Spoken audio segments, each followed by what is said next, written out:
Tuesday. I am Shabu, and I... In Columbus, Oklahoma place kicker Uwe von Schamann waiting to win or lose a football game against Ohio State. The coaches in the pulpit of anxiety. This is what happened. 41-yard field goal to win it. It is long enough. It is good. Wow. With 3 seconds to play in the game, the Oklahoma team and some of their fans have come onto the field in exultation as von Schamann hit it on the money. Just a few yards away from this exultation, Ohio State players still lying prostrate on the field, pounding the turf in frustration, walking dismally away. Oklahoma jumped to a 20-0 lead. Ohio State stormed back to score 28 unanswered points and lead 28-20. Their first turnover, a fumble, and Oklahoma took the ball in for the touchdown to pull within 2 as they failed on the 2-point conversion. And then Oklahoma, exercising opportunity once more from midfield, took it down to field goal range, and a 41-yarder by Uwe von Schamann is good, and it's 29-28 Oklahoma with 3 seconds to play in the game. Today, Ohio State is at Oklahoma, and again, it's a major contest with prestige and national ranking the prizes. The players are different, but the teams are again highest in quality. And today from Norman, Oklahoma, ABC Sports presents NCAA College Football.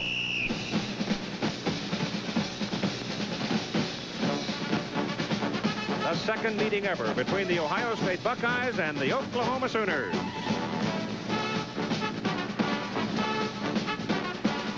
Ohio State quarterback Mike Tomczak, considered one of the best in the nation this year at his position. He had an outstanding game for the Buckeyes in their winner over Oregon. This, a 41-yard scoring throw. And a prime figure for Oklahoma today, running back Marcus Dupree, who raced for 138 yards and the Sooners' opening win over Stanford. Just a sophomore, but already one of college football's more dramatic performers. The Sooners and the Buckeyes get it on today in Norman. NCAA College Football. This ABC Sports exclusive is sponsored by Chevrolet. America's on the move, and Chevrolet is supplying the wheels. Chevrolet and you taking charge. By Michelob Light, an exceptional light beer with a rich, smooth taste. By the U.S. Army, a place to be all you can be. And by Goodyear, makers of Eagle High Performance radios. Owen Field, Norman, Oklahoma, and here come the Buckeyes. They were 9-3 in 1982, won the Holiday Bowl. 1983, their opening game, they defeated Oregon 31-6. They're coached by Earl Bruce. The Buckeyes out of Columbus, Ohio. And now, the Oklahoma Sooners. 8-4 in 1982.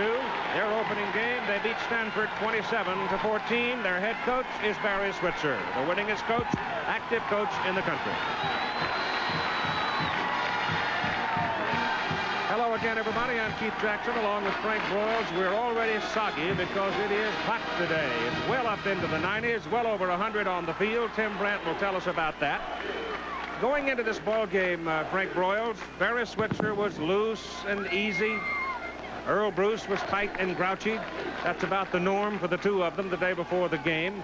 And despite their protestations that they're conference teams, this game means a lot to both. All the adrenaline is really flowing, and what these coaches recognize is the winner is going to gain tremendous momentum for the rest of the season. And Keith, on the other hand, is such a big game, and these schools are so well respected that the loser won't suffer very much in the polls. Let's talk about the basic weapons now. For Ohio State, you've got to talk about the quarterback Mike Tomczak, who's rapidly developing into one of the best in the land. And, of course, Oklahoma's Marcus Dupree. Keith, I'll confess, I'm anxiously looking forward to seeing Marcus Dupree play. The coaches tell me that he's the most electrifying, exciting runner in college football. Last year alone, he had 6 touchdown runs of over 60 yards. He's so big, to over 230, fast, runs a 4.5, and once he gets turned downfield, seldom does initial tackler get him down, and he has the speed, which is evidenced in his 86-yard touchdown run against Nebraska, to run off and lead the deep players. Now Tomczak and his weaponry. Can he control the football for Ohio State with a passing game? Well, his performance is going to be the key. Tomczak's on fast roll right now. In the last 8 games, including last year, he's hit 61% of his passes, 15 touchdowns, only 3 interceptions. But the one thing that bothers Ohio State, their tailbacks, Byers and Lindsey, fumbled 3 times last week, combined for only 54 yards, which means that Tomczak has got to have a hot hand if Ohio State is going to win this game. But his is not a short possession type passing game. He tends to strike deep. He goes deep most of the time off of play action passes, and they try to keep the short yardage with the runs. And if Oklahoma can stop the runs, they're going to be in serious trouble. Well, it's Ohio State, ranked number 6. Oklahoma, ranked number 2. It's a hot afternoon, but it ought to be a hot ball game, too. Ohio State will receive it. Tim Lasher, a walk-on sophomore from Plano, Texas, kicking 2. Keith Byers and Kelvin Lindsey. There's young Lasher. He walked on this spring, got himself a job. And he's got the wind behind him. He should carry it very deep, and he does. It is way back and beyond the end zone. As a matter of fact, it's 3 points.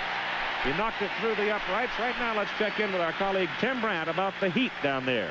And Keith, it is a hot one. Outside the stadium here in Norman, Oklahoma, it is 95 degrees. Within the confines and all these people, it is close to 98.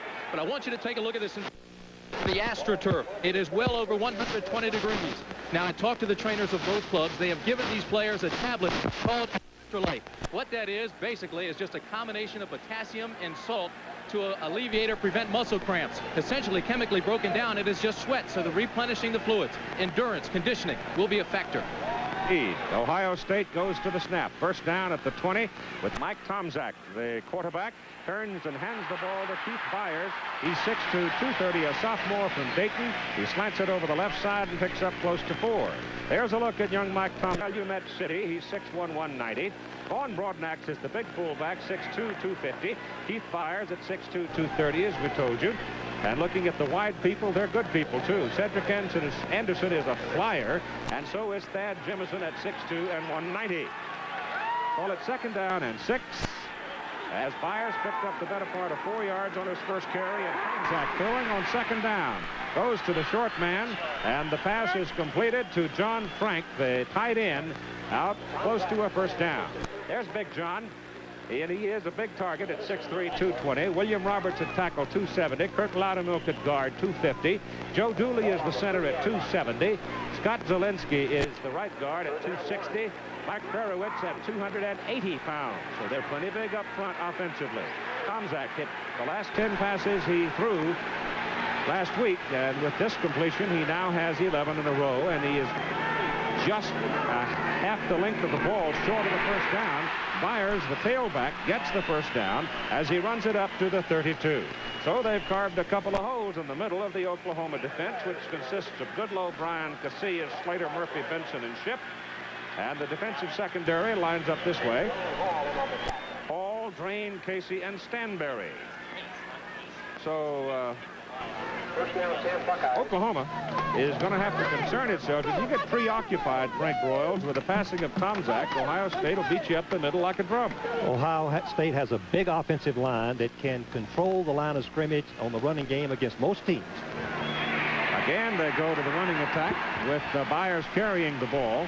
And he's up near the 35-yard line. They'll probably put him at the 34, give him a couple of yards on it. And this is one of the keys to moving the ball against Oklahoma. Get big Rick Bryan out of the play defensively. Rick Bryan, number 80, All-American last year, outstanding defensive player in the Big 8. They're double-teaming him. They're going after him with 2 men under the premise that one will not have much success with him. As you see, they put him on his back. Great blocking by the right side, Frank and Krerowitz. They can do that all day. They'll have a lot of fun. Here's the big offensive line that we're talking about. 6'5", 267. Very, very massive. Second down and 8 now. Gives the ball off as the slant goes again with Byers, the tailback, and he's up to about the 39-yard line. So they'll be looking at third down and short.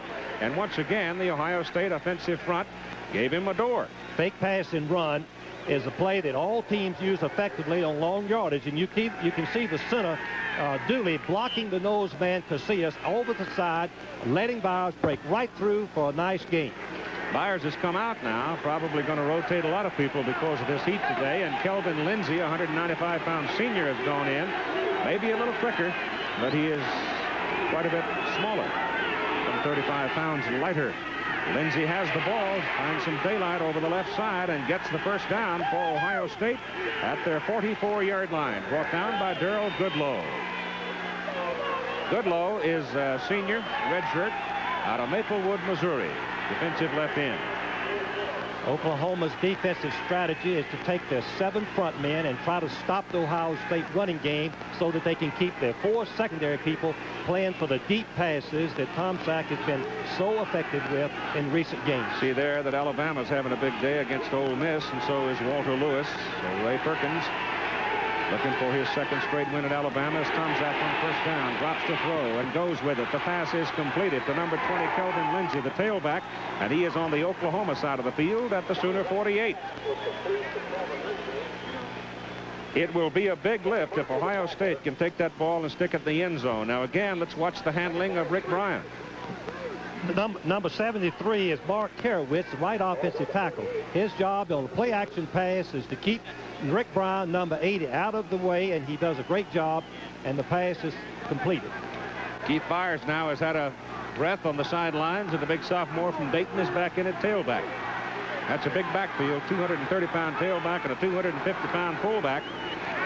And here comes Tom Sack on a bootleg, got a block to turn the corner, and he's got an Ohio State first down, just short of the Oklahoma 35, Brian Hall, the tackle for the Sooners. In talking to Mike Tomczak, he is now, as we look at the Notre Dame Michigan State score, Tomczak has gained so much confidence now that he doesn't have to bother with the mental side of it. That is instincts to him. Right now, all he has to do is execute, and he has speed, as we just saw in the last play. Third quarter, the Hawkeyes and the Nittany Lions having at it as Penn State tries to get a win. And Duke out on top of South Carolina. Ball just inside the 36, first down for the Buckeyes. They're strong to the right side. Tomczak stands, throws a sideline pattern, and the pass is incomplete. And the Oklahoma man committed himself on Thad Jemison. He thought he might have a chance to make the interception, but Tomczak's arm's strong enough to get the ball there in a hurry, and if Jemison comes up with it after the Oklahoma man had committed himself, he scores.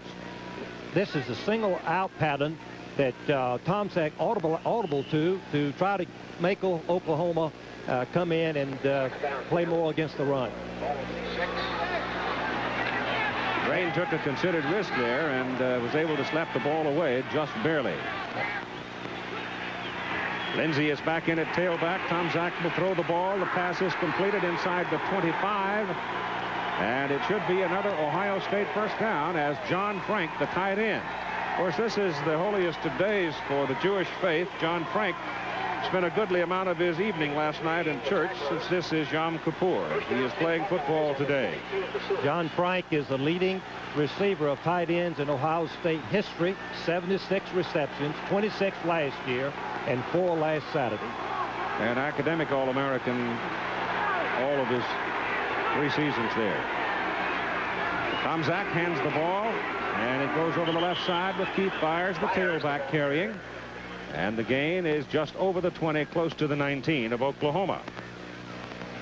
The opening game for the two teams last week was not all that impressive, I didn't think, Frank, considering the opposition. Well, Ohio State wanted to rush more than they did, ended up with 204, but look at the predominance in running of Oklahoma. Only 38 yards passing, 10 times as much rushing, 395.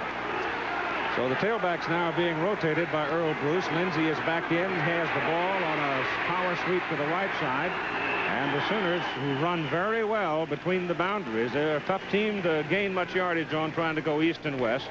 And they get him down around the 16.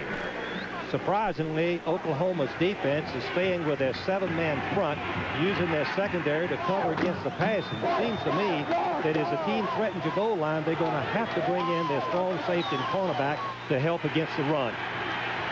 With the temperature close to 130 degrees on the artificial surface here, those two tailbacks are going to travel a lot today, having to carry the play zone. Tomczak on another drop, goes the short way to Frank, the tight end. And Frank puts his head down and scores. The Buckeyes get on the board.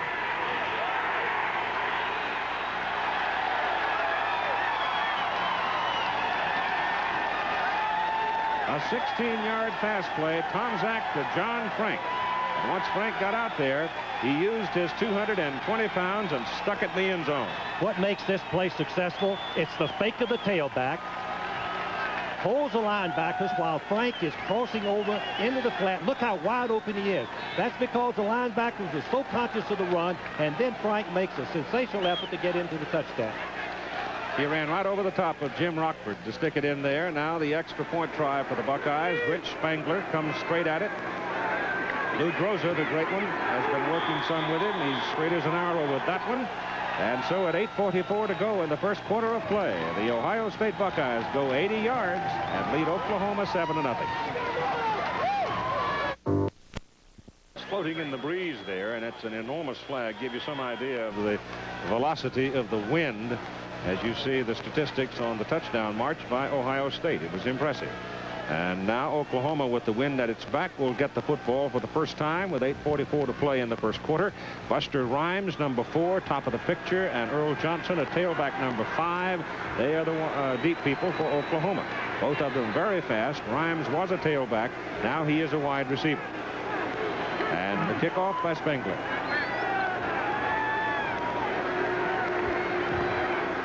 Hangs it up into the wind. The wind's going to knock it down at the goal line, and it's Buster Rhymes.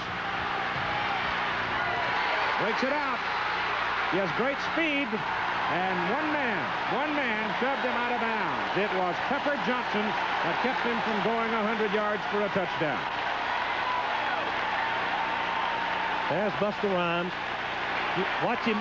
He doesn't delay. The good runners of kickoffs, they just find them below track, and then they ignite right through it. Buster Rhymes ran a 9.400.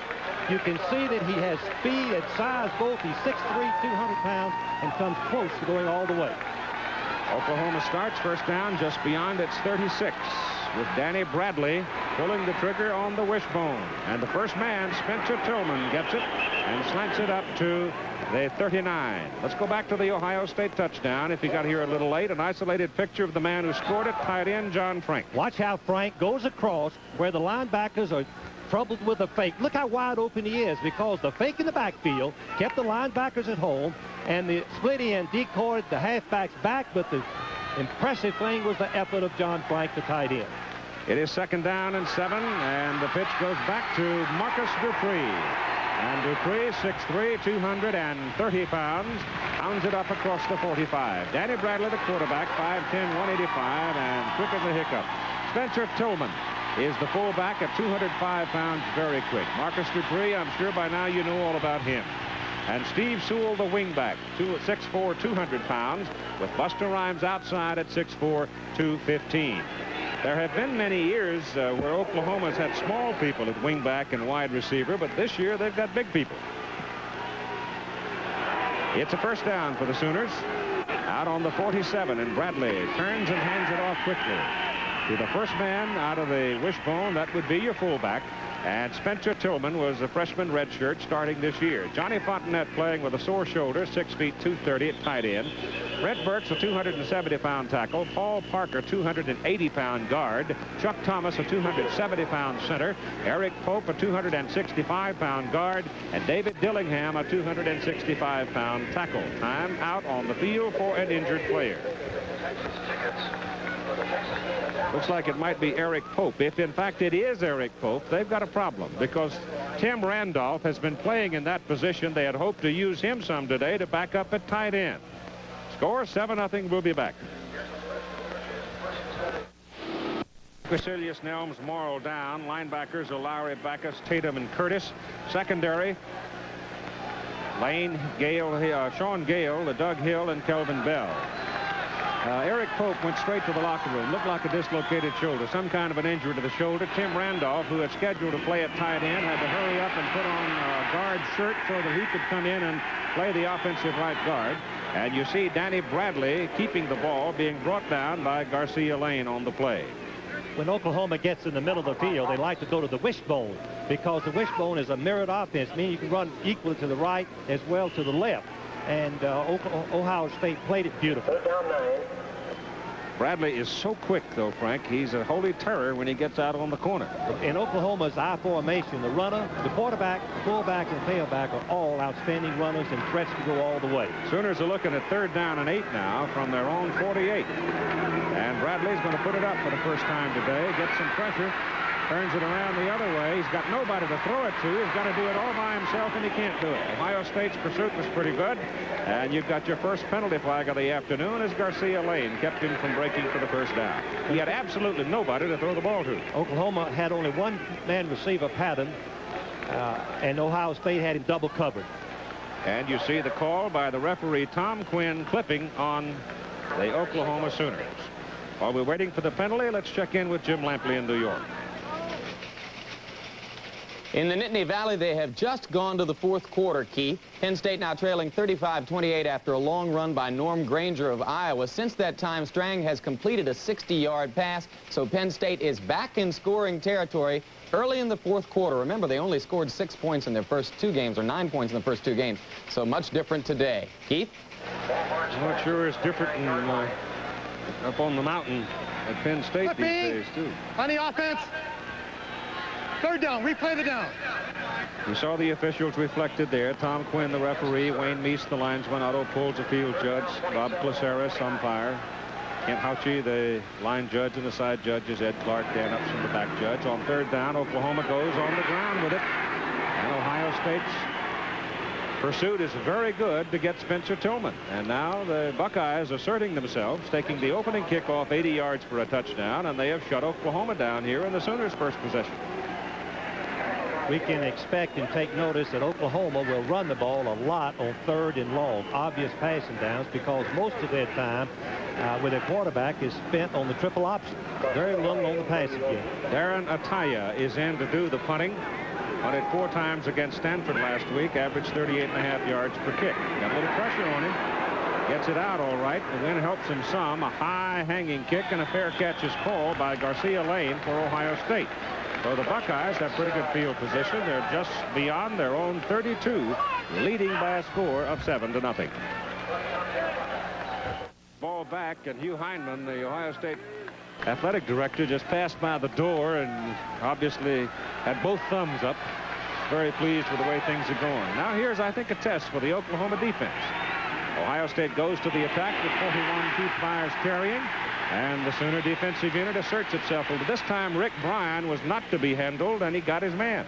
Rick Bryan is very effective when he's away from the ball, meaning the play's going away from him. And when the guard pulls, he gives him a natural gap to go through, and he has the speed. He was a tight end in high school, and he has the speed to tackle the ball carrier for a loss. Loss is back to the 32, so it's 2nd down and about 11.5 for the Buckeyes. And they've got Thad Jemison way wide to the bottom of the picture as Tomczak puts it in the air over the middle, and he hits John Frank with another pass. And another big gain for the big tight end as he goes to the Oklahoma 41. Keith Stanberry brought him down. This is beautiful execution from the end zone. Watch the execution by Tomczak. Faking the other way, turned back, and throws the ball over the linebacker. The key is he's got to get the ball over the linebacker's head, and he does perfectly. And John Frank, the tight end, what a football player he is. As Keith Azar says, combined so successfully the classroom and the locker room. He's caught 4 passes for 63 yards in the ball game so far. The way it's going, he may have a big day. They hand it off inside, and it goes to the big old tailback, 230-pound Keith Byers.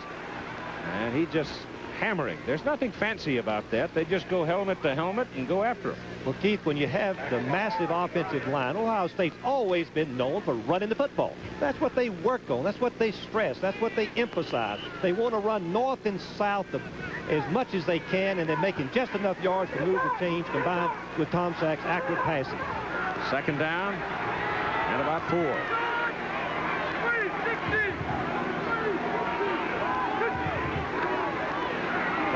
Broadnax, the 250-pound fullback, with it. Gets a first down at the Oklahoma 29. Jackie Shipp made the tackle. And let's check in now with Tim Brent. Keith, I've just walked out of the Oklahoma locker room, and I checked on Eric Pope, the big offensive guard for Oklahoma. He definitely has a separated shoulder. They're going to x-ray to see if there are any bone chips, but he won't be back this afternoon. Thank you, Tim. Ohio State marching again. You've got Jim Carson now in, number 77, a 270-pounder at right tackle. He was a starter a year ago. Out of the split-back formation, they give it to Broadnax, the fullback, and they bring him down right about the line of scrimmage. You sort of have to tackle him in volleys, though. It's tough for one man to handle him. Well, he weighs 252 pounds, and he's got a good body lean. He's played fullback now for a year and a half, and he's getting a little bit better, Keith, with seeing his holes and making the cuts. That's what Broadnax did last week, 14 for 76. Lindsey is back in at tailback now. And Tomczak sets up the throw, gets his pass away, and he threw it away. The pressure was coming from his right side, and Lindsey was out in the general vicinity of the pass, but I think Mike just unloaded it to get rid of it and to avoid punishment. Well, a good quarterback doesn't want to take the loss by being tackled when the receivers are covered, and Oklahoma went into the man. That's the first change of pace on defense that we've seen Oklahoma do. As we look at Earl Bruce, he must be feeling pretty good about that offensive unit.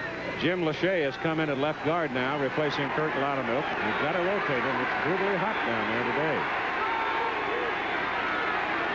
Third down. Tomczak wants to go deep with it, and he does, into the end zone, and it is incomplete. The pass intended for Cedric Anderson. He had drawn a crowd. Anderson, last year, fans, averaged 27 yards a reception. This year, he's averaging 24. He's a big playmaker. He has the speed, but Oklahoma double covered him. As you see, Scott Case, number 10, is right there along with Brian Hall, and the pass goes incomplete. And it is fourth down. And into the ball game is Rich Spangler. Now, the wind is quite brisk into his face, but there's a very large segment of spectator stands there. The ball's not going to get there. It looked like it was tipped by somebody as it cleared the line of scrimmage. So the 39-yard field goal attempt is way short of its mark. And Oklahoma now takes some heart in the fact their defense stopped Ohio State. Promoter Aaron Pryor, the final bout of the Great Arguello on ABC's Wide World of Sports next Saturday. 3:24 to go in the first quarter, and the Oklahoma offense now gets the ball back. The defense holding Ohio State at the 29. It is Tillman and Dupree lined up in the I formation. Losing his footing, Dupree loses the football. They're going to call him down up at the 31. He almost bounced outside. He tries to bounce outside because of his speed. He then can line up and play against the cornerbacks. Watch Dupree, number 22, the electrifying freshman. He trips over his tackles, Burke's feet, and he loses his balance a little bit, and finally they get him down. He was Dupree, of course, is a sophomore. Had a great freshman year last year. 902 yards rushing. Now they're back in the wishbone. Ball is given to Tillman. And Tillman's not getting much so far today. Roland Tatum, Ohio State linebacker, says this about this ball game today. Really what people come to Ohio State to play football, and the Oklahomas and the USCs or what have you. It's just the tradition that follows this. You know, it's so much wrapped up into this game. I really don't think that I myself and a lot of other players won't really realize how important it was until after it's over. Outside it goes to Dupree. He gets coattailed as he gets up to about the 38 and falls down just short of the 40. And it was Roland Tatum, the young man you were just listening to, involved in the tackle along with Doug Hill, and you got a penalty flag.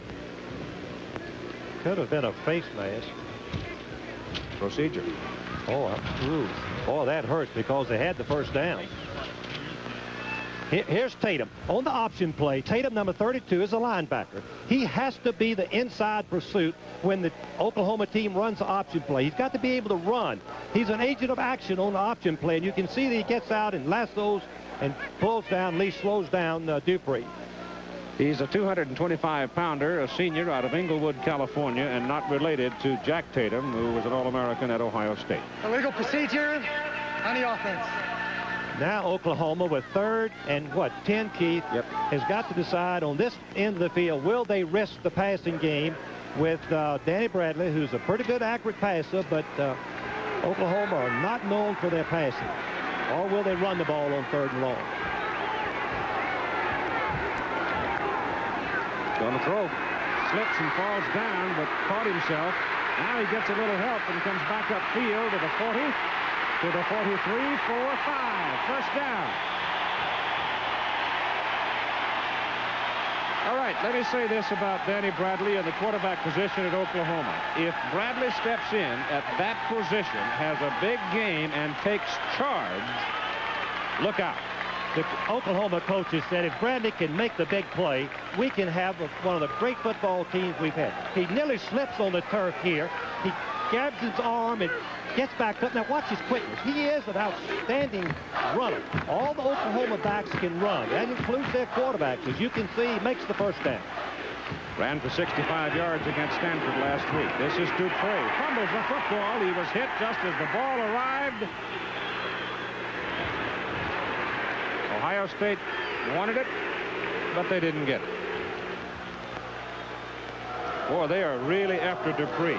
Ohio State's defense is penetrating on the base plays, which is very surprising because Oklahoma, with their big offensive lines, if we look at Dupree's numbers so far, the Oklahoma line should keep the penetration out on the base plays. Well, they haven't done it so far. No, they haven't. I know they're trying to get those mistakes straightened out. 2nd down and about 10 from the 45. Bradley back there wants to throw. Goes over the middle with it. Has a man, but he threw the ball too high, and Steve Sewell could not pull it down. And Steve was wide open. All he had to do was just loop it a little bit, and he threw it too hard. That's the 3rd quarter score there, 21-21, and ooh, that ball's going up and down the field, huh? Dave Urema, the quarterback of Michigan State, keeping him in the hunt. Florida State was trailing Tulane, but they've come back to lead. And there's a final, and as the Ivy Leaguers open this weekend. 3rd down and 10. There's your pass, and it was tipped. The pass was intended for Steve Sewell, and it was tipped by Clark Backus, one of the inside linebackers. Just enough. Backus, the linebacker, gets deep, has a real deep drop, and Bradley's trying to lay the ball over the linebacker's head. See, he's put the ball up in the air. Sewell is wide open, but the ball is deflected and goes incomplete. Now it was Fontenette, the tight end, number 83. Could have caught it, probably should have caught it. But sometimes it's hard when that man's 5 feet in front of you and has tipped it just a little bit. Here's the punt by Ataya. A little better kick this time, a little deeper. And it runs Garcia Lane back inside the 20. And his return will bring him back just beyond the 20. It's a 41-yard punt and a 6-yard return with 19 seconds to go in the first quarter. And ABC's presentation of NFL Monday Night Football next Monday is a good one. I don't know how you get better than that. The Miami Dolphins and the Los Angeles Raiders at 9 Eastern Time. 6 on the West Coast and 8 in the middle of the country. We've got a man hurt on the field, and timeout has been taken for him. It's another Sooner. They've already lost Eric Pope with a shoulder injury. He is definitely gone for the rest of this day and perhaps for several weeks. Missouri and Wisconsin at 14 in the 3rd quarter. Dave McClain still optimistic of his chances in the Big Ten, and Missouri could be a spoiler in the Big 8 with Alabama rolling over Ole Miss. Wyoming out over Air Force 7-0. That would be considered a considerable upset if the Cowboys should jump on the Airmen. And Colorado beating Colorado State, with California and San Jose just getting underway. There's a big ball game being played, two big ball games in that Pac-8 or Pac-10 this week. You almost can call it Pac-8 because of all the probations out there, with USC and Arizona both on probation. But Arizona's up at Washington State. That's Mitch Bryan going off the field. He was a shaken-up player. And you've got a UCLA-Arizona State ball game in the Rose Bowl.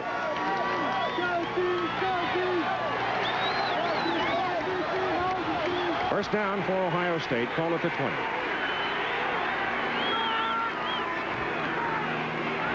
And it's Keith Byers, the tailback, and a big hole for the big back and a first down as he runs it to the 33. Scott Case brought him down, give him 13 yards. Most of their first down plays have been right over Bill Roberts, the left offensive tackle, who is 6'5", 270 pounds, a preseason All-American that the coaches, Ohio State coaches, tell me that when you watch him run, he looks like a fullback. Earl Bruce was really growling at his tailbacks for their play in the ball game last week. And Byers, for example, carried 5 times, gained 4 yards. Today, he has carried 8 times already and gained 34. We played a quarter at Norman, Oklahoma, and Ohio State leads the Sooners 7-0. Oklahoma nothing. Game at Owen Field on the campus of the University of Oklahoma. Hot day, temperature mid-90s on the field, around 130. A lot of people playing football this afternoon because of the heat. Stats in the first quarter. Here are the stats, and they reflect exactly what we've seen so far in the first quarter. Complete dominance by Ohio State. Look at Oklahoma, not 0 yardage passing. And that ball off to Lindsey, the tailback. And I guess Earl Bruce is preaching to his tailbacks. Has done a good job. That's another first down. Here again is Jim Lampley. Here's the latest bad news in a season of bad news for Penn State fans. 8 minutes to go in the ball game. Iowa now leads 42-28. A 77-yard touchdown pass from Chuck Long to Ronnie Harmon. Long now in the game, 16 of 30, 345 yards passing against the Penn State defense. Keith? Well, that Iowa's a pretty good football team, too, Jimmy. I'll tell you, Hayden was optimistic. Looks like he's got all of his pieces in place. Tomczak trying to roll it out. And it was sort of an option, but he, I think, committed himself to keep it, and the Sooners got him. So on the first down play, he loses a yard, bring up second down 11. The ball is sitting at their own 43. As we look at the Oklahoma defense, I know that they're in a little bit state of shock because they felt like this is going to be the best defensive team they've had in 3 or 4 years. But their style of play is not one that's going to take the ball away from Ohio State unless they can get some more people up into the running game. Tomczak back to throw, has lots of time, gets his pass off, wide open. Keith Byers, the tailback, shakes 1, shakes 2, all the way down to the 6, fumbles the football. It's picked up. They call him down just short of the 5. Thad Jefferson was down there with him and picked up the loose football. But Tomczak burns him with a pass deep. Play covers 51 yards. It's a pattern where the quarterback rolls towards the camera and throws back to the tailback. Watch Byers. He is the good runner. He's a sophomore, 230 pounds. Gets away from one. Finally, Hall brings him down, but not before they reach the 5-yard line. Well, they mark him down just inside the 6. So let's go from there. First down, goal to go, Ohio State. Lindsey is in at tailback. We've got Frank in motion. Give it to Lindsey. Lindsey goes to the 4. Picked up 2. Running just straight ahead. Well, Keith, Tomczak has been sensational. I don't think I've seen a quarterback come out and take charge and get a hot hand and keep it going to more degree than he has today. He's 6 out of 9 so far, Frank, for 121 yards. That's a whole lot of yards just starting the second quarter.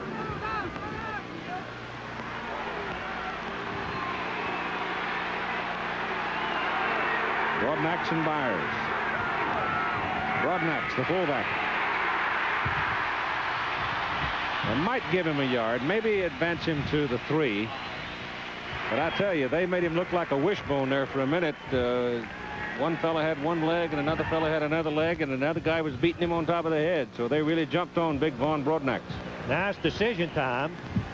What would you do at home if you had to call on 3rd and 3? They've run twice and gained only 2 yards. Student body right. We have a divergence of opinion here. There's Earl Bruce. Tomczak on an option. Keeps it. He tried to stick it over the goal line with a one free hand, and they won't give it to him. It's going to be 4th down, and they're going to call him down at about the 1. Watch this now. He's going to go down, but he's going to take that ball with that one free hand and stick it across the goal line. Well, if he's in possession of the ball and he can touch the goal line with the ball, it's a touchdown. He's down, or if he penetrates the plane, it's a touchdown. But his knee was down before he pressed the ball to the goal line. Ohio State will call timeout. They don't want to mess up anything here because they are looking at 4th down. They're about a foot away from the goal line, so they want to make sure everybody out there knows what they're supposed to do. And Ohio State will come to the ball. They are a foot away from the Oklahoma goal line, bidding for a 2-touchdown lead here early in the 2nd quarter of play. Oklahoma will try to penetrate and build another line of scrimmage a yard in the backfield, but I look for them to run right over Roberts, the left tackle. That's Byers. He did not get there. Oklahoma holds him. They did exactly that, Frank. They split the backs and they tried to slant him. And nothing doing as Oklahoma stacked that side with Drain, the cornerback, and Case, the free safety, coming up to help on the play, and they stopped him at the 1. Keith, that's the play that Ohio State called is a delayed play. They're going to take the ball back, hand it to the off halfback. That's not a high percentage play on short yardage, as the tailback doesn't have a chance to jump over the line as he would if they were lined up in the I formation. Byers just couldn't get turned downfield. He was running east and west too long. So now the Sooners, the defense again braces itself, stopping Ohio State. And let's see if the Oklahoma offense can generate something. They've done nothing so far. They've gained 31 yards. Bradley, the quarterback, just keeps it and runs it out to the 4. Here again, Jim Lampley. Keith, Florida State is flirting with disaster again. 3rd quarter, Tulane has tied it at 21 on a 39-yard touchdown run by Elton Veals, the well-traveled one. Key story in the ballgame, Greg Allen, the nation's leading rusher, has a strained knee, perhaps further injury. He's been examined. He may play some more today, but if not, that could be a problem for Florida State in the future. Keith? It sure could. Boy, Bobby Steen giving up a lot of points. Well, fumble, and Ohio State's got it. Roland Tatum gets on the football. It looked for a moment as if the Sooners were going to get out of there as Dupre, struggling with it, lost control of it on a hot day, and Ohio State makes a break. How many times do you see the ball get knocked out when the back is struggling for extra yardage? Dupre had the first down, but Tatum, number 32, is really the bell cow of their defense. He's the one that makes the big plays. You can see that he slows down on the first hit. He gets up and comes back and has the presence of mind of being there, Johnny on the spot, and gets the ball. And the Oklahoma defense is back on the field, facing Ohio State's offense at the Oklahoma 15. And if the Sooner defense has to stay out there much longer, they're going to wear them out early in the ball game. Cedric Anderson going in motion. Tomczak got to throw. Goes to the short man. That is John Frank, the tight end. Touchdown.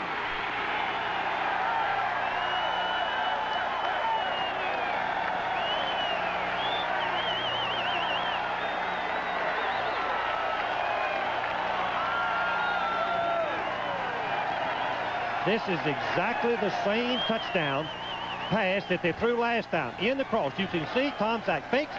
Look how wide open he is. The linebackers completely ignored the receivers, playing the run, and were fooled on the play. Here it is, isolated. You can see Frank come right across, wide open. How could he be that wide open? The running play fake. Touchdown. Great effort again by Frank. Big John, 5 for 78 and 2 touchdowns. Spangler's extra point is good. So you've got 10 minutes and 57 seconds to play in the first half of the ball game. And Ohio State leads Oklahoma now by a score of 14-0.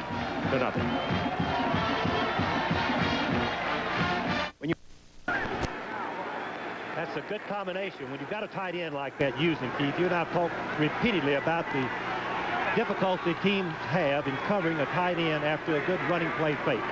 Just want to remind you very quickly, as you see Johnson and Rhymes deep, numbers 4 and 5 respectively. Oklahoma ran out to a 20-0 lead in 1977. Ohio State came back with 28 points as the ball goes beyond the end zone, and Oklahoma wound up winning it on the last-second field goal, 29-28. So let's go back to that touchdown play of John Frank. Number 89, he's the tight end. Watch how quick he gets off. He fakes the block first. Now he darts right across in front of the linebackers. No one picks him up.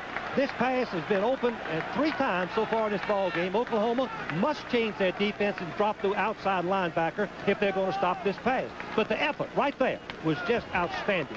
Daddy wanted him to play basketball at Pitt, where he had played. The Tampa Buckeye has become a great one. First down for Oklahoma, and whistle stop.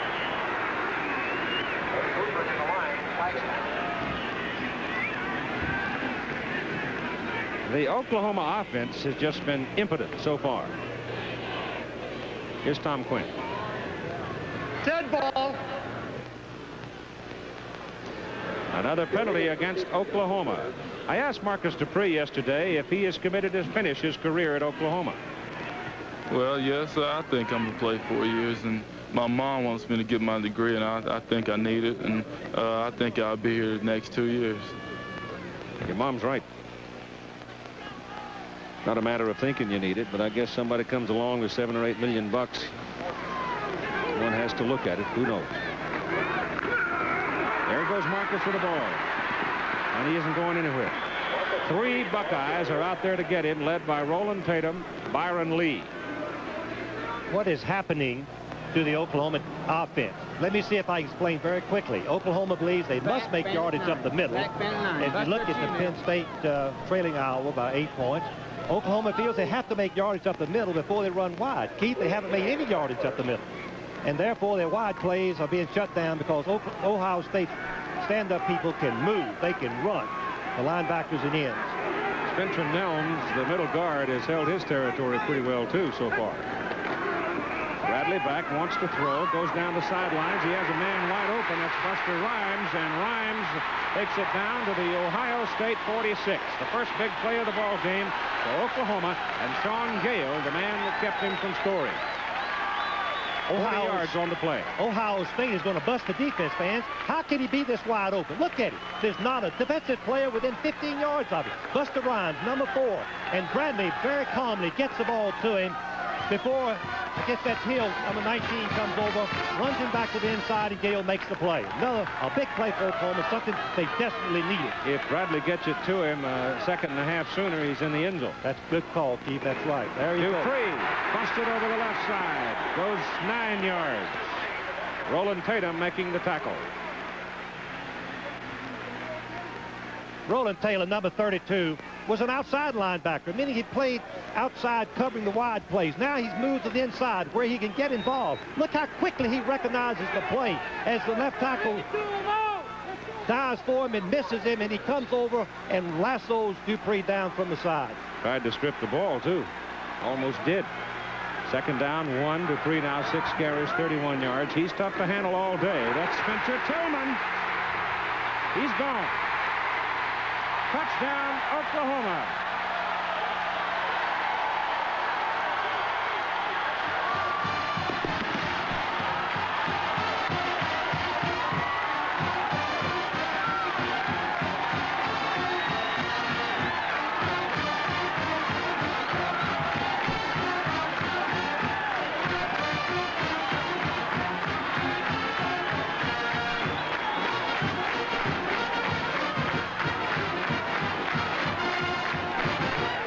Spencer Tillman, a redshirt freshman, and in my opinion, one of the better running backs in the country. Just happens to be in the same backfield with Dupree. But he blew that one from 37 yards. The extra point is up, and it is good. David Culver, with 9:14 to play in the first half, makes it a 14-7 ball game. From the end zone, we're going to see this run by Spencer Tillman, number 34, the fullback. He's going to go right up the middle, and you're going to see Thomas block Helm all the way over to the side. And watch the cutback. The quickness of the feet of Tillman is outstanding. The coaches say he may be the best cutback runner they've seen. Look at his body lead. He also runs the 4-5. All the Oklahoma backs seem to run a 4-5. He sidesteps number 12, Lane, and turns it down the boundary, and it's a touchdown, something Oklahoma fans and players and team desperately needed. The only thing you could possibly criticize Spencer for on that play was he had the ball in the wrong hand. He put it on the outside hand away from the pursuit. But nobody was able to catch the speedster anyway. There's Spencer Tillman from Tulsa, Oklahoma. Outstanding player in Oklahoma 2 years ago. He was redshirted last year. Here's what Keith was talking about. He's got the ball in the right hand, meaning that a player coming from the field would tackle him and might get the helmet on the ball. If he carried the ball under his left arm away from the defense, then the ball would be protected should a defensive player confront it. Good point, Keith. Tim Lasher kicking for the Crusaders. Now for the kickoff, it is Tim Lasher for Oklahoma. 9:14 to go in the first half, and the deep people are Keith Byers and Kelvin Lindsay, the Ohio State tailbacks. One thing Earl Bruce does, he works his tailback. It's a high, short kick, bobbled around, and looks like John Franks comes up and makes the catch. John Frank holds it down. Now, again, let's go to Jim Lampley in New York. Still tracking the game in the Superdome. Tulane has gone ahead near the end of the third quarter, 24-21. The good news for Florida State, Greg Allen is back in the game and playing. At Seattle, Steve Smith started today at quarterback for Michigan. The Wolverines already have a 3-0 lead over Washington. Keith? All right, Jimmy, thank you. Spencer Tillman, there are the statistics on the...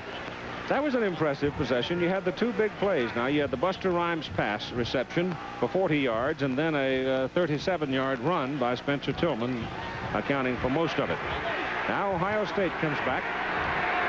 And their big gun so far has been obviously Tom Zach, the quarterback, but John Frank, the tight end. They hand the ball off inside to the fullback, Vaughn Broadnax.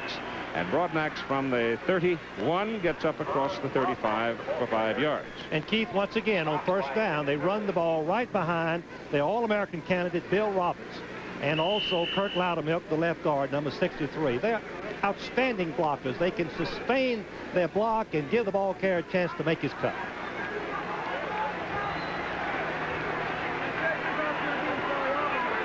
Second down and actually about 4.5. The tailback, Lindsay, and he's got a first down. Kevin Murphy brings him down, a junior out of Plano, with help from Thomas Benson. Number 70, Bill Roberts. The coaches, as I've said, tell me that he looks like a halfback, a fullback run. He's pulling on this particular play and trapping on a kind of reverse trap, trapping out on 93 Casillas and opening up the hole. Number 90, number 70, Bill Roberts. Jefferson and Anderson are the wide people for Ohio State. Tom Zach gives it again to Broadnax, and this time the Sooners were right there. Number 68, Slater, and number 93, Tommy Flemons, who is now in at nose guard, 245-pounder out of Altus, Oklahoma. And his quickness that time got him past Joe Dooley, the center.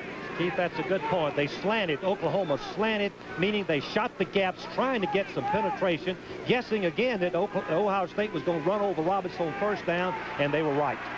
It's second down, 11, just short of the 40. Man to man. Passing time. Passes away. Pass intercepted. Tom Zach overthrew it, and he threw it right into the hands of Jim Rockford. And Oklahoma now in good field position, owning the football.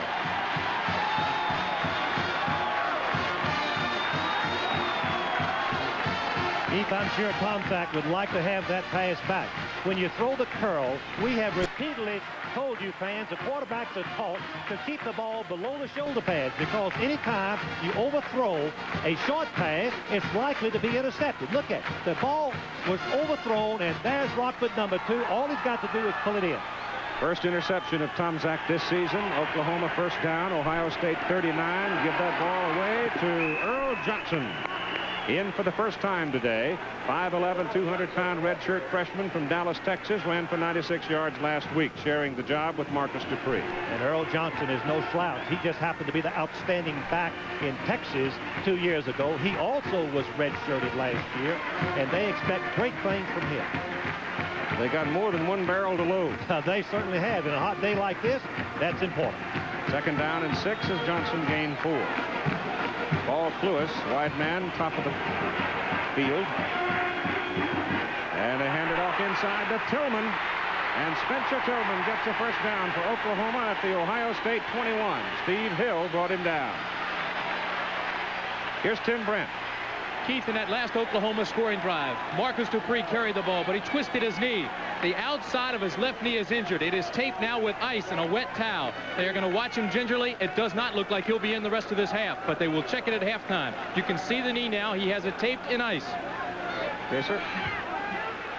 Tillman now, 6 carries, 59 yards. First down, just short of the Buckeye 21.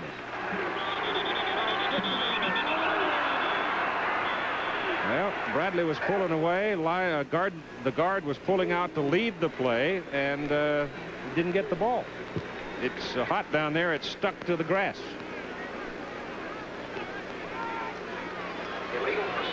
Penalties have bothered Oklahoma.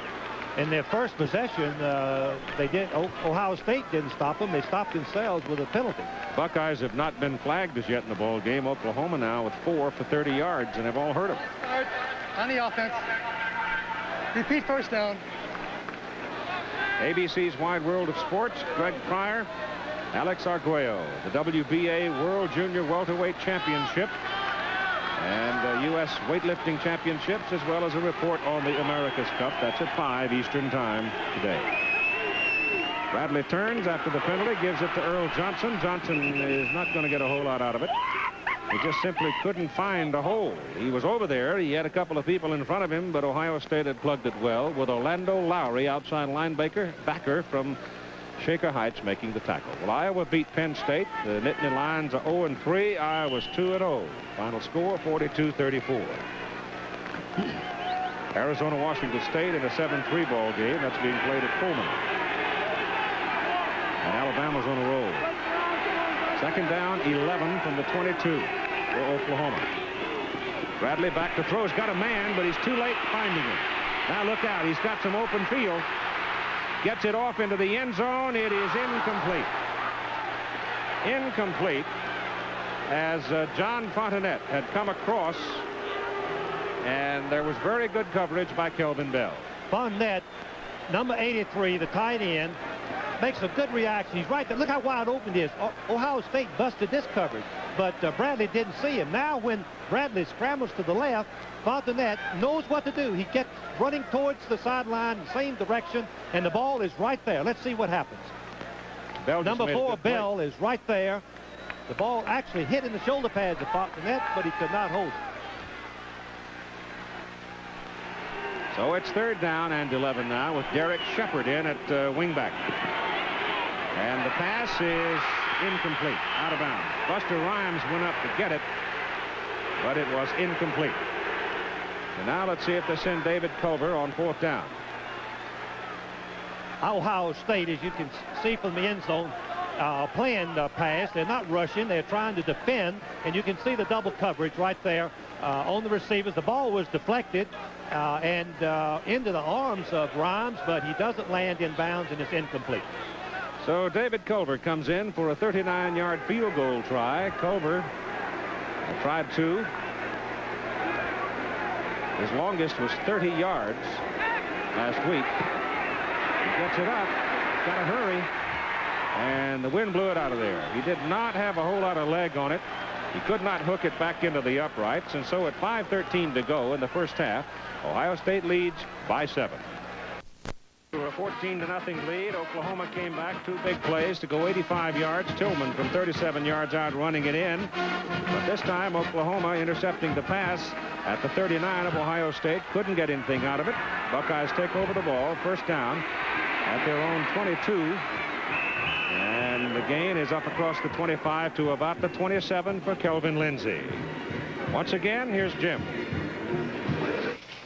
Notre Dame and Michigan State played a largely uneventful third quarter. Now with 11 minutes to go in the ball game, Michigan State controlling the ball. It is still 21-21.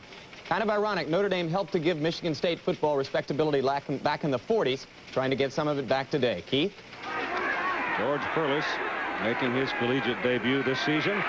Well, here comes Ohio State attacking the middle again, this time with Roman Bates, number 28 in there. He's a red shirt freshman, a 200-pounder out of Memphis, Tennessee. Marcus Dupree having an injured left knee. I'm not sure it's the knee. It looks like it's down on the side of the leg. But he is not expected back here in the first half, and they'll make an assessment of it at halftime in the locker room. 4:10 to play in the first half. Once again, Ohio State has run inside on 2 downs and picked up 9 yards. 31-yard line, 3rd down and 1, and Kelvin Lindsey is back in at tailback. And he has it. And he's close to the first down. We are about 20-odd floors up here. It's a little bit like sitting up on the 28th floor and calling a ball game on 6th Avenue. That's how high it is here at Owen Field, way up in the air. But this was the way they expanded their stadium, and they have one of the prettier locations in the country, and it's almost always full. They're expecting today to have a record crowd. Only the second time these teams have ever played, Oklahoma winning the first meeting at Columbus 29-28. It is a first down at the 33 for the Buckeyes.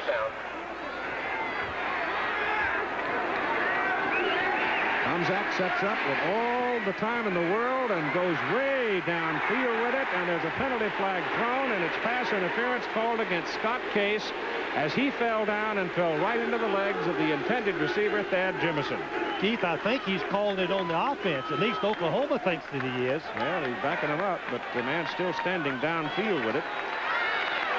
Watch it again, and remember this, that the offensive man must avoid contact with the defensive man. Let's see Scott Case, number 10. Let's see what happens. He's running along the field, looking for the ball, playing the ball, makes contact towards it, and he's pushed down by 88, number Jimison. That's a 15-yard penalty and loss of down.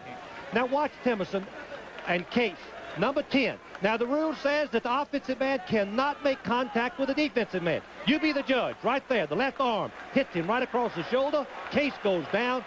Deep offensive interference. You're right. I didn't think he'd hit him, but he did. Loss of down, too, Keith. Boy, that is a big play. It's the difference of having the ball back on the Ohio State 18 and having it down on the Oklahoma 22. Roman Bates is in at tailback on 2nd and 25.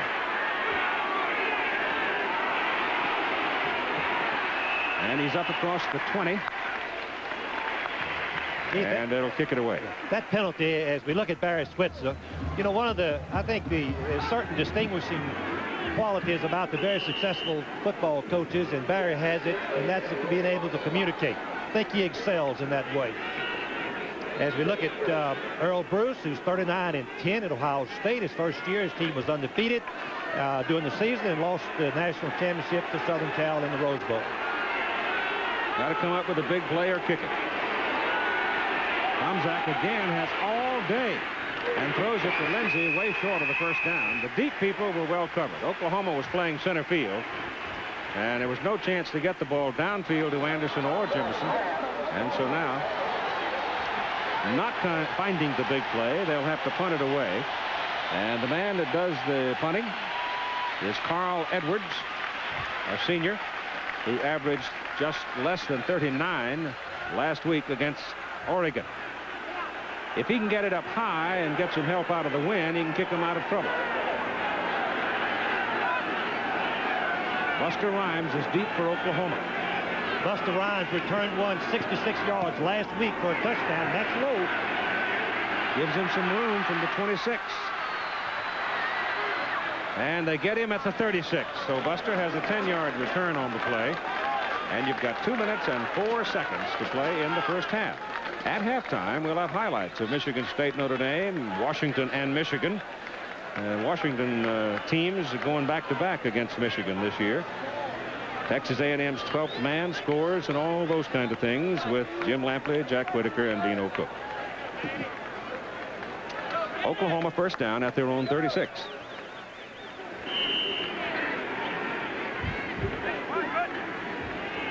Even though there's just 2 minutes to play, Oklahoma is not a passing team. They've got to run the ball and hope they break for the big play. Earl Johnson, the tailback, with Dupree holding a sore leg. Bradley's going to put it up on first down. And he overthrows and misses Buster Rhymes. Rhymes was available to him, and Bradley missed him. Here's Tim Brandt again. Keith, they have taken tailback, Ohio State tailback Keith Byers into the locker room. He has suffered from heat exhaustion. The first thing they did was pack him in ice, rub him down, then they carried him into the locker room. So we'll keep you up to date on his condition. But the heat down here is definitely a factor. It's about 130 degrees on the AstroTurf. Brutal. Find yourself some shade. Second down and 10, and that ball off. And the offensive line surge pretty good for Spencer Tillman, but not enough for a first down. He got about 5, maybe 6. Keith, we haven't called Paul Parker's name, the left guard of Oklahoma, who is a potential All-American. He weighs 290 pounds and is one of the fine blockers on this Oklahoma offensive line. Derek Shepard comes back in. He is perhaps the fastest. I don't know. You kind of throw up a handful when you talk about fast people. But we do know he is quick. And Bradley back to throw. Pass away to the sidelines to Rhymes. Rhymes has got it, not out of bounds for a first down, stopping the clock just short of the Ohio State 46. That was a beautiful throw by Danny Bradley and a good route by Rhymes. Remember, Buster Rhymes was a running back for Oklahoma for 2 years. As you see him push, making the defensive cornerback think deep. Now look how wide open he is. The defensive back is giving him plenty of cushion because there's just 1 minute left to play in the half. Ball is sitting right in between the 46 and 47 hash marks on the Ohio State side of the field. First down for the Sooners, and Bradley back. Got 2 Buckeyes after him, but he's so quick, he's hard to hem in. He's going to get something out of the play. He's trying to get to the sidelines, and he does. He gets the ball down to the 40 to kill the clock at 1:04. Well, there's Danny Bradley from Pine Bluff, Arkansas. Came to Oklahoma because he wanted to be an option quarterback. He wants to run the football. He's an excellent, has excellent quickness, and watch the fake. Now you can see what quickness is. A quarterback that can move. You can see that number 97, Crecelius, has him hemmed up, and Bradley just breaks away and gets a short yardage. This will be a second down and about 3 as timeout is called. 1:04 to play. Both teams with 2 timeouts remaining in the first half, and Ohio State leading 14-7. Ball now, second down, 3.5 to keep it. Time the ally of the Buckeyes with 1:04, and Michigan State has regained the lead against Notre Dame by 7 points. The Spartans and the Irish have had some tough ones over the years. Here's Bradley back to throw on second and short. Goes down the middle. He has a man, and he missed him. Steve Sewell was open. One of the problems, let me say this, and it's a defensive comment for Danny Bradley, but it's worth talking about. He's only 5'10", and it's hard to see. Well, a big defensive lineman do impair his vision and make him elevate the ball. But this was a good throw. I think that Sewell could have held that ball. He slowed up momentarily, and had he kept running, I think he would have been on a perfect strike. Sewell has dropped 2. With both of them, he was fully extended. They give it to Spencer Tillman, and Tillman cannot break it loose.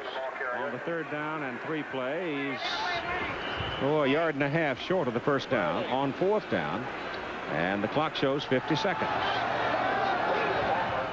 Keith, this is decision time for Oklahoma. I would project that they would run the ball on fourth down, get the first down, and call timeout somewhere along there and try to get the ball in for field goal range. They've got 1 timeout remaining now, having spent 1 right here. Well, if they can make the first down, while the chains are moving, they stop the clock, and maybe they can call the sideline play and get the ball out of bounds and stop the clock and think and talk things over. Frank, you play football down at Georgia Tech now, and down in September in that part of the country, it's pretty miserable sometimes as well with heat and humidity. And I remember some days when in heat like this, you can almost get giddy. You don't really know where you are or what you're doing. Keith, your legs get rubbery. And as you say, your mind wanders. It's just terribly hot down on the field. As we look at the coaches, Earl Bruce, who coached for was on the staff with Woody Hayes, and then went to Tampa, and then to Iowa State, had winning records there, and came back to Ohio State, and has had a fine record. And there's Barry Switzer talking to his coaches. talking to his quarterback, trying to make up their mind what play they're going to run and make the first down. And if they do, what are they going to do then? Only got 50 seconds to work with and one timeout. 4th and a yard and a half. 2 tight ends, a running formation. It's Earl Johnson, sets up for an option pass, throws for the corner, and he overthrows his man, Derek Shepard. Shepard was loose and wide open. So they gamble on 4th down as Roland Tatum is hurt on the play and down on the field. Instead of going for the first down, they try to load it up on a halfback option. It doesn't work. Ohio State has the football back, and I am told that is Roland Tatum down on the field. Keith, going back to the strategy, of course, we hope Tatum is all right. He's a very outstanding player. I think Barry Switzer figured that with only one timeout left and short yardage, the gamble for the touchdown was a big play. Darrell Royal did that on us and won a national championship, if you'll remember. On 4th and 2, he went for the bomb, figuring he could not get the ball in the end zone in time to win the football game. I think that was his reasoning for going for the bomb on that particular play. Well, at 7-point deficit, I suspect that Barry still feels he's very much in the hunt, too. Very much so. And his defense gained a little confidence on the last 2 possessions. 3-3, Washington and Michigan. That game is being played in Seattle today. Washington having sold over 50,000 season tickets this year. Wisconsin leading Missouri, Dave McClain's ball club, and Tatum now walking off the field. Tough day. Wyoming and Air Force are even now. Wyoming was leading, and Colorado beating their neighbors up from Fort Collins, and California San Jose 6-6. Oklahoma will now, with this much time left, I would suspect, lay back, give Ohio State the short pass and try to prevent the deep one. Well, if Ohio State gets a big play out of it, they've got 2 timeouts to work with. And they've got the wind to their back if they do get in position for a field goal.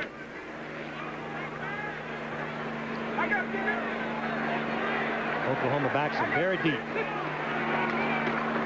Tomczak runs into Kelvin Lindsay, and then Oklahoma defending wide, forcing him back inside, and he's maybe a 2-yard gain. Well, surprisingly, that was a running play. I would have expected Ohio State to come out throwing, but maybe after the interception, they want to keep their lead at halftime. I thought if he's rolling out that way, perhaps he had the option. Well, Keith, what I judged it on was the linemen were downfield, so it was really, and the receivers were blocking, so it was really a run. And you've only got 5 seconds. That'll do it. So they sit on the ball the last 50 seconds, take no chances, and go to the clubhouse leading Oklahoma by a score of 14-7. Hot, tough day for both sides. Please go to the base of the press box elevator. Here's Tim Brandt. With head coach of the Buckeyes, Earl Bruce, and you've got to be happy with that first half. Your offense looked good. The first quarter, we really moved the ball. I think the second quarter, they did a better job than we did, naturally, and got some points on the board. It's a tough football game. They're a good football team, and they run hard. It looks like our defense is going to have their hands full in the second half with what they're doing. I just hope that we can contain that little number 1 Bradley running the ball. When he goes back to pass, he's a real threat. Coach, what do you tell these guys at halftime now? It's very hot out here. We saw Byers come out with heat exhaustion. A couple of their players did the same. It's a hot day, tough day to play. Yeah, but the humidity's good. I think we can come back and everyone can play. Does your game plan at all change in the second half? No, we've got a good game plan if we can execute it as well as we did the first quarter. Okay, thank you very much, Coach. Okay, we'll be back after this word about an upcoming show on ABC, the local station break, and more right after this.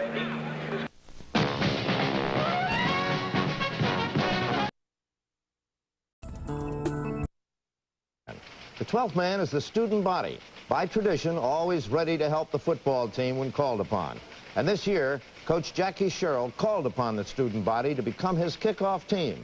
And that is the subject of today's Fireman's Fund Flashback. Today, Fireman's Fund Flashback is brought to you by Fireman's Fund Insurance, and Fireman's Fund Insurance is brought to you by an independent agent.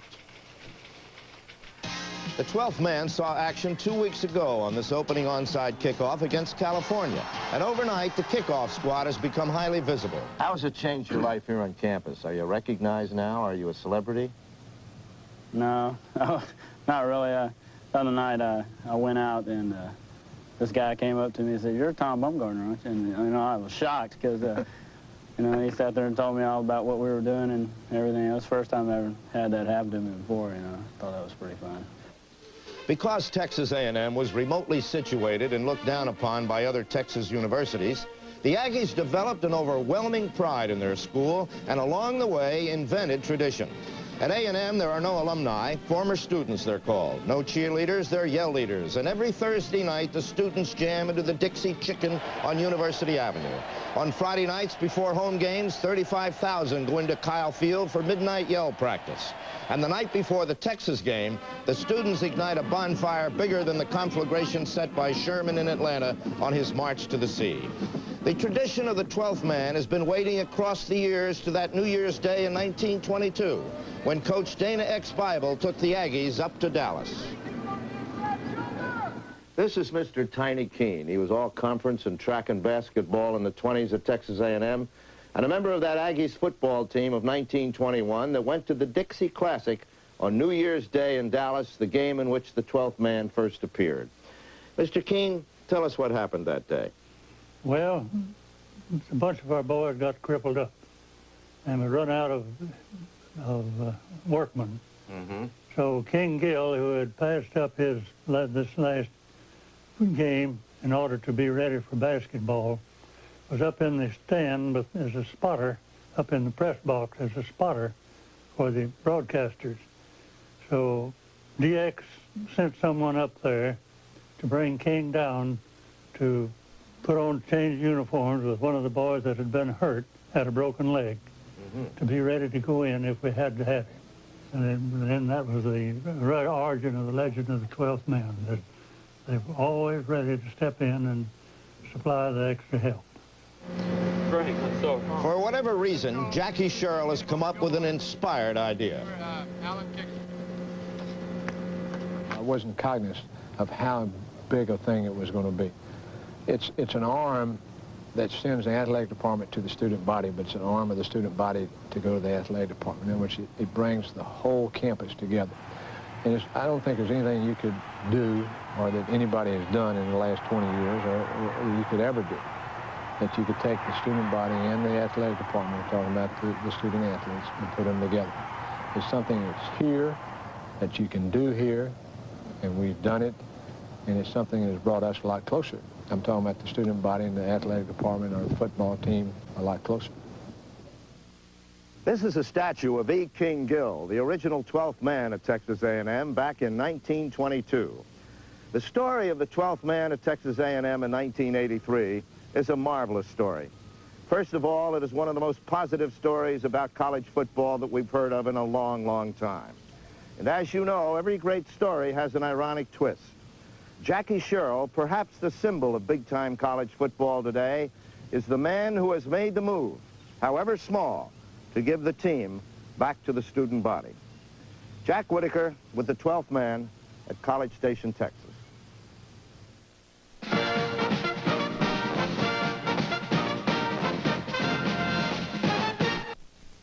An awful lot of football today, some surprises and disappointments. Here's Jim Lampley with a story. Perhaps a bit surprising was the one-sidedness of the Texas-Auburn game down at Auburn. You're probably already aware that the third-ranked Texas defense stifled Auburn as the Longhorns won that ball game 20-7. Michigan State at fourth-ranked Notre Dame. They are in the fourth quarter now. Michigan State has taken a 28-21 lead in the ball game. This is how the tie-breaking touchdown was set up. It was on this Blair Keel pass that Phil Parker of Michigan State, the safety man, picked off his second interception of the day, ran it back 42 yards down to the 4-yard line. That Parker interception set up this Dave Yarima to Butch Roll touchdown pass. Watch the catch by the tight end between two defenders. Excellent throw, 5-yard touchdown reception. A minute and 18 now remaining in that football game. Notre Dame has just kept the drive alive with a 4th down and 9 completion, so the Irish still have a shot, and we'll keep you posted. Arizona at Washington State, and it is 10-6 favor Arizona. Michigan at Washington, a Pallur-Stransky touchdown pass, 10-3 Washington in the second quarter. Florida State still struggling with Tulane, 34-28 Tulane leading late in the 4th quarter. We'll keep you posted. Miami of Ohio was crushed by North Carolina. Freshman running back Ramblin' Willie Humes for Carolina, 25 carries, 161 yards. Iowa at Penn State. Victory for the Hawkeyes, and the hero of the day, Chuck Long, the quarterback, 16 of 30 in the air, 345 yards, a school record, 2 TDs. Iowa rolled up 587 yards of total offense against Penn State. Who would have thought? Harvard beat Columbia 43-14. Dartmouth beat Princeton 21-3. And Yale fell to Brown 26-24. So the Ivies are off to a start. Mississippi at Alabama. Another one of today's heroes is Walter Lewis. As Alabama won 40-0, Lewis, the Tide quarterback, 13 of 15 in the air, breaking a Ken Stabler pass percentage record, 230 yards and 1 touchdown for Walter Lewis. Kentucky beat Indiana 24-13, first time in 19 years that the Wildcats have started 3-0. Georgia and Clemson, a 16-16 tie. Georgia elected to go for 1, not 2 in their 4th quarter touchdown. South Carolina at Duke, Ben Bennett again with a lot of yards, 336. But no cigar as South Carolina beat Duke. Steve Sloan now 0-3 with the Blue Devils. Furman at Georgia Tech. Georgia Tech lost it 17-14. Big upset victory for Furman, a 1AA team. Wisconsin beat Missouri 21-20 on the strength of 2 fumbled punts in the 3rd quarter, one of which was recovered for a touchdown. Wichita State at Kansas. Kansas leads at 54-6 in the 4th quarter. Colorado State at Colorado, 31-3 Colorado in the 3rd. Bowling Green at Brigham Young. Steve Young having another big day. It's 35-7 at halftime. Air Force at Wyoming, 7-7 in the 3rd quarter. San Jose State at Cal, and that one is 6-6. Bino, last week you picked Notre Dame to play in a bowl game for the national championship. Do we now have the Bino Cook jinx? No more predictions. It's interesting to know that Playboy picked Auburn. Auburn lost today. Sports Illustrated has picked Michigan to be #1, and Sporting News Notre Dame. So Michigan's losing and Notre Dame's losing, but I still have a gut feeling Notre Dame will win that game. A gut feeling. Thank you very much, Bino. Your gut is still impressive to all of us. And we'll be back with more college football after these messages.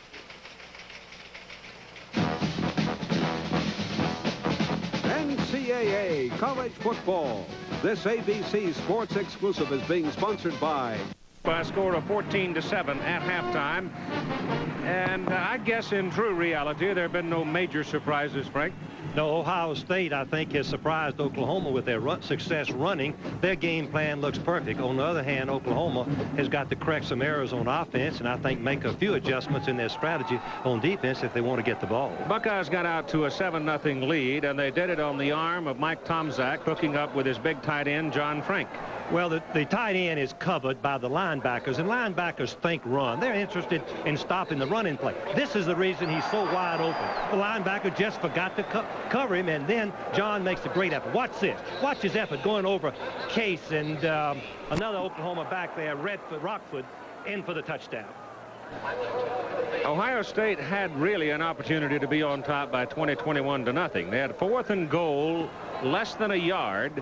They call a slant play, and by the time Byers got to the line of scrimmage, support people had come up, and they just slammed the door on him and kept him out of the end zone and stopped him at the 1-yard line, and Ohio State was turned away. Now let's go to the diagram, an electronic diagram here to give you a real, true visual explanation of Ohio State's second touchdown play. Well, the threat of the tailback, you can see the quarterback faking to the tailback, freezes the linebackers while the tight end, Frank, goes across to the vacated area as the split end has pushed back. You can see that the area there is uncovered because the outside linebacker rushes for Oklahoma. Now we'll watch it on the camera. The fake to the tailback, 41 Byers.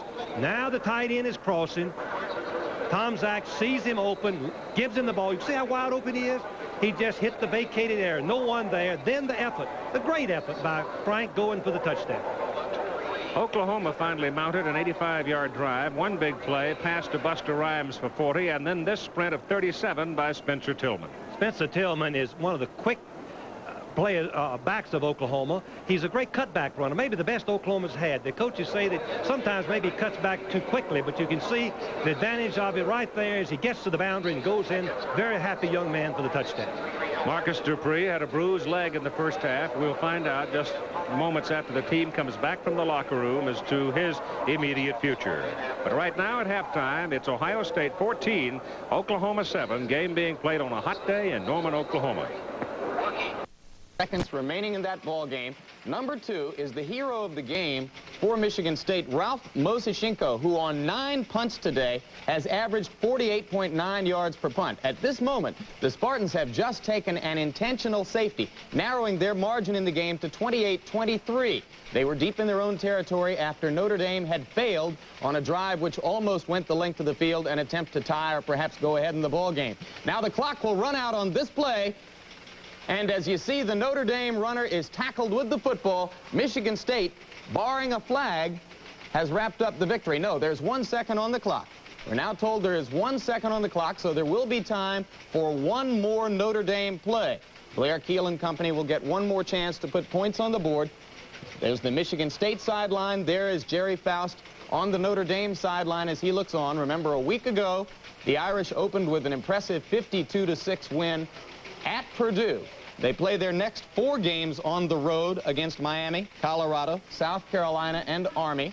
Chances are they'll be favored in all 4. So this upset loss to Michigan State, if in fact the Irish are not able to score on this play, will have thrown a serious crimp into what plans they may have had to try to get into the national championship picture. There you see Faust talking with Blair Keel on the sideline. 1 second remaining on the clock. The game was a wild offensive show in the first half. At halftime, it was tied up at 21. Good performances by both Keel and Dave Yarima, the sophomore quarterback for Michigan State. But in the third quarter, it was scoreless. Then in the fourth quarter, Notre Dame broke, or I should say Michigan State broke the deadlock after a Phil Parker interception, a 42-yard run back of the interception to the 4-yard line, and then a 5-yard touchdown pass from Yarima to tight end Butch Roll. Now here comes the last gasp try for Keel and the Irish. Again, you're looking at a live shot from South Bend, Indiana, where Michigan State is attempting to upset Notre Dame and score their first victory since 1975 in this series. Last play of the game now for Notre Dame with 1 second on the clock. Joe Howard and Milt Jackson are the wideouts as Keel heaves it down the middle. The pass is going to be ruled an interception for Michigan State, and that's it. Ball dead at the 1-yard line, and Notre Dame now falls to 1 win and 1 loss. George Perlis, the brand new Michigan State coach, 2-0. Keith Jackson. As we come back to live action at Owen Field, Norman, Oklahoma, the kickoff by Ohio State is fumbled around, finally picked up by Earl Johnson, and the Sooners will have the football just short of the 20. They almost frittered away and gave that ball away to Ohio State because the downfield coverage was very good. And we'll check into that Oklahoma offensive unit and can tell you this, that Marcus Dupree is not out there and not expected to play the rest of the day. Danny Bradley will have Earl Johnson at tailback. He will have Spencer Tillman at fullback. Steve Sewell will be the wingback. Buster Rhymes will be the split end. And the offensive front will remain the same that started the game. So from the 19, Oklahoma goes to work, and the gain is out to about the 22 as Earl Johnson carries it. The Ohio State defensive unit, Dave Crecilius is a tackle, 245 pounds. The middle guard is Spencer Nelms, 240. And Dave Morrill, 260-pound down lineman, with the linebackers Orlando Lowry at 230, Clark Backus at 210, Roland Tatum at 225, and Kurt Curtis at 210. For Oklahoma, it is 2nd down and 7.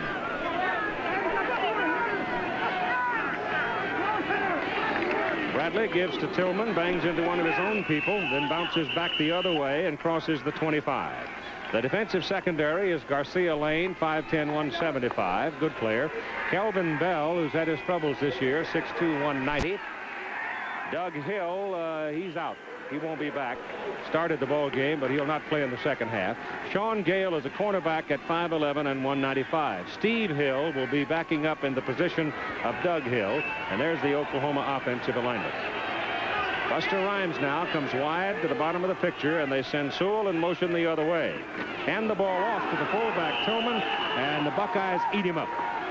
Kurt Curtis, outside linebacker, came blitzing through there, and he got Tillman before he could ever get his engine cranked, and it looks like Tillman is shaken up on the play.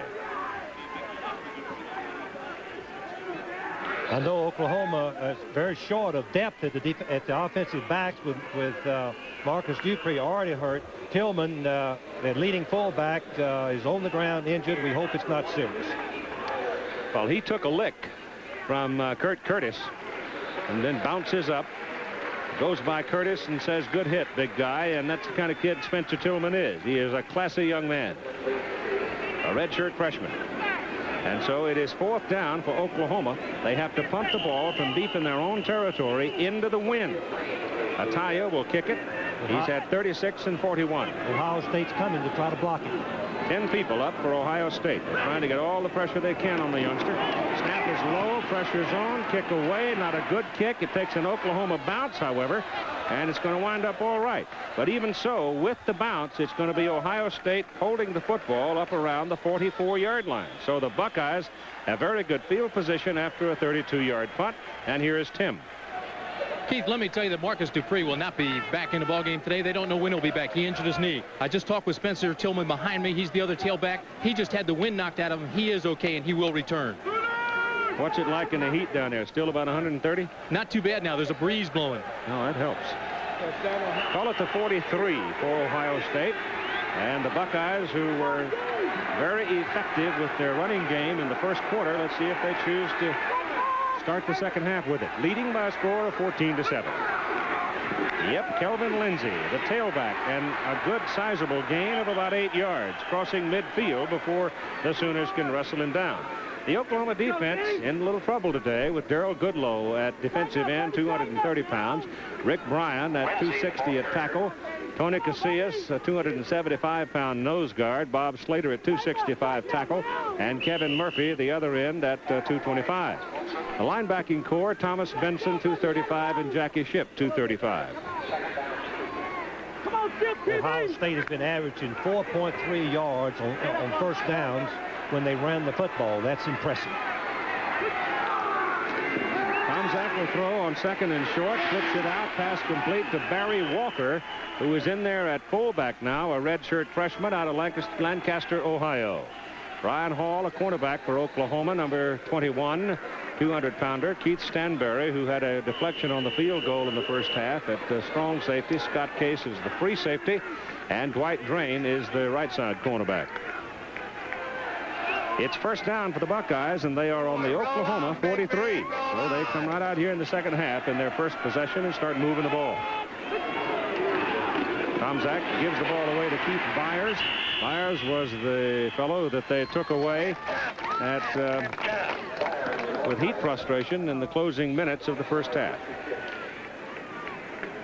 The offensive unit for Ohio State, as we gave it to you, Jemison and Anderson are the wide people. Broadnax is back in there now, primarily a blocking back today. He hasn't carried the ball much.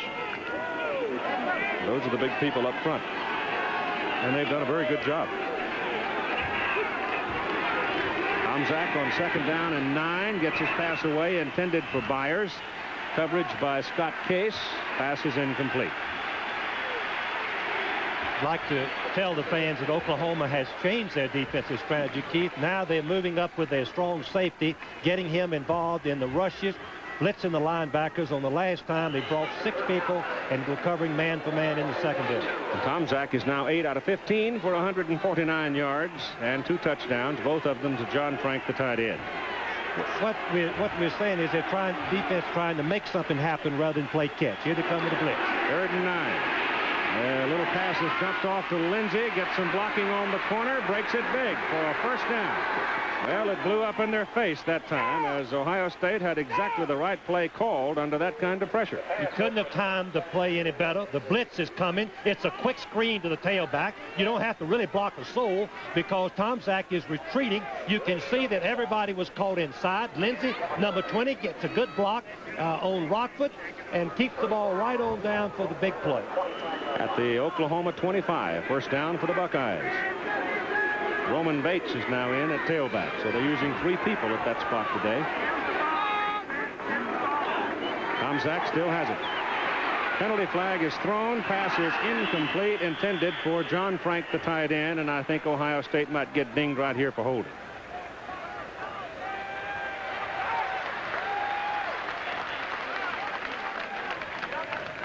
Florida State tumbled today against Tulane. Tulane's been in the news all the week because of the coach's son, John Inglis, filing suit so he could play quarterback. Got a court injunction, went out there today and beat one of the top teams in the country. Of course, Florida State had an emotional experience last week in Baton Rouge, and I guess you just can't go to the well that many times when you got a lot of people banged up. So Tulane beat them today. Holding. Offense. Well, that's a great win for Wally English. I've known Wally for a long time, and he's a very capable coach. The crowd today, 75,008. They did not get the record. They anticipated a record crowd today, but the heat, I'm sure, had some bearing on that. Tomczak back to throw it. On first down and 20. Scrambling, gets his pass away in the middle to John Frank. Frank is caught and pulled down by Jim Rockford. And he is just inside the 25, down near the 21. Virtually every team that can have success on obvious passing down have a quarterback that can scramble, and that's exactly what happened then. The rush got to Tomczak. His receivers were covered, but by the time he uses his foot speed, receivers are covered. Watch it. Now he uses his quickness to get outside. The pass defense breaks down. He finds Frank wide open for the completion before Rockford brings him down. It's closer to the 22 now. Nobody does it better than Doug Flutie of Boston College. At 5'9", it's second down and 7 for Ohio State. Little flip out there. The pass is caught and completed inside the 10, down to the 5. Vaughn Broadnax, the big fullback, out of the backfield. Once again, we saw a mismatch with Benson trying to cover Broadnax after the fake in the backfield, and Benson, number 38, the linebacker, could not get to him. Watch below your screen. You're going to see Broadnax out in the flat. You're going to see Benson, 38, the linebacker, chasing him, but he just couldn't get there, and Drain and Case finally make the play. It's first and goal to go. Ohio State call it the 6. Groza comes in now to team up with Frank in a double tight end alignment. Oklahoma stopped him on the 1, remember. They go at him a little straighter this time, and Lindsey, the tailback, runs it down near the 2. The I-formation tailback has his shoulders parallel the line of scrimmage where he can cut in either direction or go over the top. And that's what is so valuable on the goal line, to be able to be in that position. Well, the last time they tried to slant it across, I expect this time that they'll just put their head down and go straight at him. And they'll go right behind Roberts, I guess. That was what they did on the pass. So now Roberts has moved over at tight end. He's over to the right side of the formation at tight end. Roman Bates is in there at tailback. Give it to the fullback, Broadnax, and the Sooners jump on him. Thomas Benson, weak side linebacker, number 38, penetrated very quickly, and he got the big fullback right about the line of scrimmage. So it's going to be third down and goal. Once you get stopped on the goal line, it leaves scars. You start wondering about your strategy. Now is the time that Earl Bruce has got to decide, is he big enough and man enough to run it, or is he going to try to fool Oklahoma with a pass? Well, he's got John Frank coming back onto the field now. He had been out for a play, and he brings out number 77 to tackle Jim Carson. Now I believe he's got 3 tight ends in there. And he sends Jemison in motion. They're going to run it. Touchdown for Roman Bates.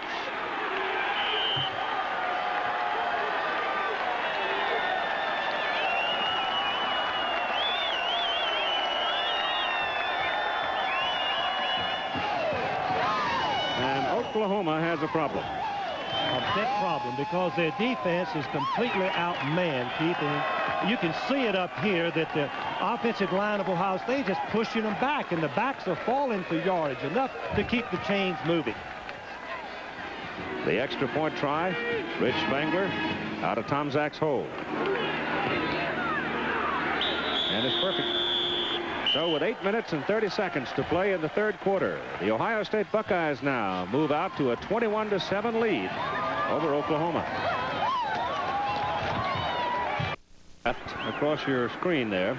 Time remaining third quarter. Buckeyes back on top by 14. They led in the first quarter by 14. Washington leading Michigan at halftime out in Seattle 10-3. And the Buckeyes now will kick it off. There are the numbers for the touchdown, and what was really impressive was that Ohio State made up a 10-yard holding penalty as if there wasn't any problem to them at all, Keith. Yep. Boom, boom, and they've got the 20 yards and the first down. Marcus Dupree has a damaged knee. Left knee is hurt and will not play today. And the Oklahoma offense has been reasonably ineffective, save a 40-yard pass play to Buster Rhymes and a 37-yard sprint by Spencer Tillman. Spangler's kickoff is way back and beyond the end zone, so no return. Comes out to the 20. Here's the Ohio State third touchdown. From behind, watch the blocking, fans. Take notice of the left side of the line. You can see the Oklahoma people sealed off. There's no one there. Bake is able to knife right through in behind. Throws his block number 85 for the touchdown. Another thing that's worth pointing out, too, Oklahoma's option offense normally gives you, historically, I think probably over the last decade, 5 yards or better on first down plays. Today, they've averaged just less than 3. And Earl Johnson running at tailback with Dupree hurting out of there, gets up to about the 24 for a 4-yard pickup.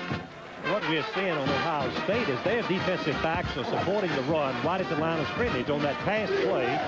On the last play, Bell, the safety man, tackled Johnson in the hole for a short gain. That's what, when your team doesn't have to worry about the pass, Keith, they can just get those backs up in the run and play, and Oklahoma's got problems.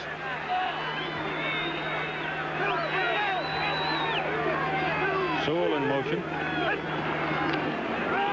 Bradley to put it up. I don't know who he's going to throw it to. He has nobody. Everybody's covered. Now it's foot speed to the outside, and a first down for the Sooners as Danny Bradley goes scrambling away and gets the first down up at the 37 where Steve Hill brought him down. Once again, a quarterback that can scramble turns a potential bad play into a first down, and Bradley is electrifying. Only 5'8", weighs about 170 pounds, but extremely quick. He has the presence of mind to take off. He knows where the first down markers are. He wants to get that by all means, and then he heads for the boundary before Hill knocks him down. Danny has run for 29 yards today, and it's first down at the 33, and it's Earl Johnson, and Johnson is about a 4-yard man so far today. I think every time he's carried the ball, he's been around 4 yards. Time remaining third quarter, 7-10, 21-7 Ohio State. Ball is sitting just beyond the 37. They need 6. There's Earl Johnson, the tailback's yards of last week. There's what he's done today.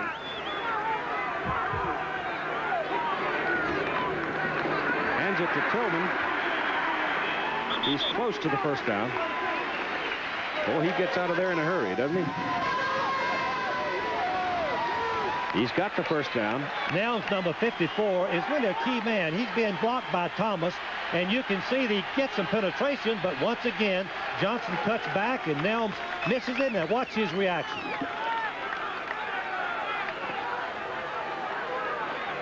Going it. Nelms has had a good ball game, though, Keith. He's been right in there on most of the plays. First down, Oklahoma at their 44. Bradley stands up, little quick pitch. They're trying to set up a screen over there for Buster Rhymes, but it looks like everybody on the Ohio State side of the field knew what play was called. Well, Ohio State's backs are so close, Keith, the receivers do not have a chance to catch the ball and run with it.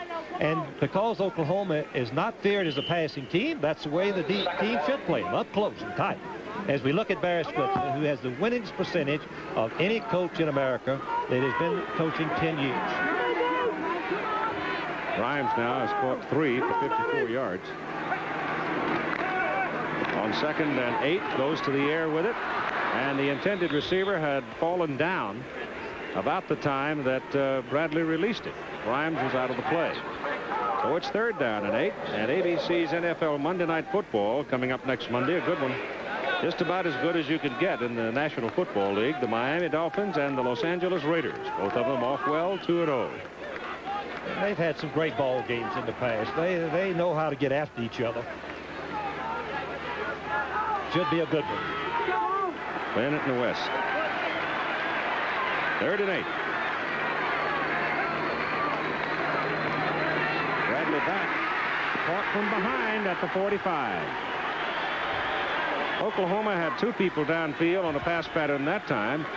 And 2 people won't cut it because Ohio State's back there. They're in a position now where it looks to me like they're so confident they're starting to play man. Keith, you're exactly right. The thing that Oklahoma is now forced into, trailing 14 points out of their game plan. If you're a football coach, you say, boy, we've done what we didn't think we could do. Force Oklahoma into a passing game. Give credit to that defense and the offense of Ohio State keeping the football. No pressure on Ataya. Hangs it up into the wind. The ball is downfield where a fair catch is called. 32-yard punt. Still pretty good field position for Ohio State as they will take over the ball right around their 22. 5:08 to play in the 3rd quarter. Ohio State dominating the second half so far. Have the football, 1st down at their 22, leading 21-7. That's the tailback. And the offensive line surge again is pronounced as Kelvin Lindsey carried it. They are really moving them off the ball, Frank. They pick up 4 yards. Keith, what they're doing 2 things. One, running behind their best blocker, Bill Roberts, number 70. And number 2, they're running away from Oklahoma's best defensive lineman, Rick Bryan, who's lined up on the opposite side of the ball. On virtually every 1st down, they've run to the left.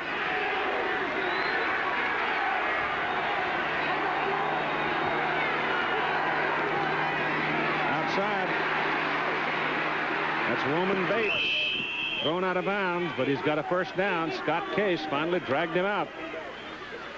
So the redshirt freshman from Memphis picks up the 1st down. Next Saturday on ABC's Wide World of Sports. Great moment in sports. Sad in one way, but at the same time, noble in another way. As Alex Arguello ends his brilliant boxing career, losing to Aaron Pryor. Of course, losing to Aaron Pryor is no dishonor in that. He's a good one. You'll see it next week on ABC's Wide World of Sports. 1st down, ball is on the 34. And off goes to Bates again. And he's running hard.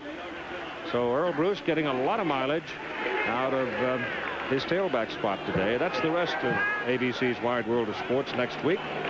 And the America's Cup turning into quite a scuffle between the United States and Australia.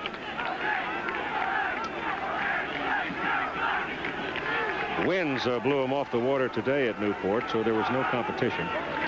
4 minutes to go in the 3rd quarter, and it's 2nd down and 6 as Lindsey checks back in.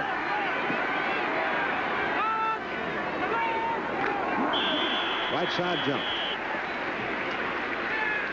Right tackle of Ohio State, Jim Carson, missing the snap count. You're going to see on the right of your screen, Carson going to jump and break the line of scrimmage, make contact with Brown, number 80, which is illegal and a 5-yard penalty. See it right there. He was anxious. He wanted to get across and cut Brown off. The play was going the other side.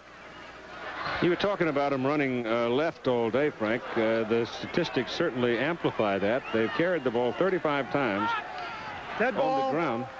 Ball start. Offense. They have run left 29 times. 29 out of 35. 2 reasons, as I said. Behind their good blocker and away from Rick Brown, the All-American. 2nd down, 11. Ball back on the 33, and Tomczak drops to throw. He had Lindsey standing out here as his safety valve. When he couldn't find anybody deep, Mike turned then, and he missed Lindsey. Brown, excuse me, Keith, Brown is going to be rushing the passer. You look and see if they hold him. Look at the hands go out. And watch Dooley, number 78. Now we see up on the right of the screen, the left hand got him under the shoulder pad. No way you can rush the pass. Also hard to see. Third down and 11. Tomczak now gets some pressure, gets his pass off, and it is incomplete. He had Frank down the sidelines, but no way John could get to it. And so the Oklahoma defense, when the defense went off the field the last time, it was just a dragging, tired defensive unit. Now they come back and play better. Now, Bill Roberts, number 7, is an All-American. Watch him pass block. They've been running all to his side, making good yards. Watch his quick feet. 6'5", 270 pounds. Finally, he crushes the defensive man into the ground. And it's fourth down. In comes the punter, Carl Edwards. Only kick so far today, and Ohio State's only had the punt one time, 45 yards. Left puts it out of there, and it's a dandy. Buster Rhymes lopes under it, turns back at the 10, looks for a hole, gets a little bit of help, goes to the sidelines, and brings it on a nice return back out to about the 38. Edwards, the punter, was the man that knocked him out of bounds. So there's still time, but Oklahoma is going to have to get into a hurry mode pretty soon. No, it's after. Just short of the 38, trailing by 14. Late in the third quarter, and it's the same alignment, except Shepard is in there at the wingback spot and in motion. And here's Oklahoma's scampering, scooting quarterback, Danny Bradley, and finally goes out of bounds and takes a loss of about 5 yards. So Bradley finding no one to throw to, and Oklahoma trailing by 14, continuing to try to throw, as Texas opened impressively today with a 20-7 win over Auburn. That was 20-0 at halftime. And the final score, Michigan State defeated Notre Dame 28-23. Boy, that's hard to believe. Arizona leading Washington State in the third quarter, 10-6, and Washington leading Michigan in the halftime by 7, with Florida State losing today to Tulane. Penn State also lost to Iowa. Bradley's pass is in the air, and it is caught by Shepard. So he finally hooks up for a big one, getting Derek Shepard, a redshirt freshman at the Ohio State 40. From the end zone, from this angle, watch the timing. Bradley lays the ball in there perfectly.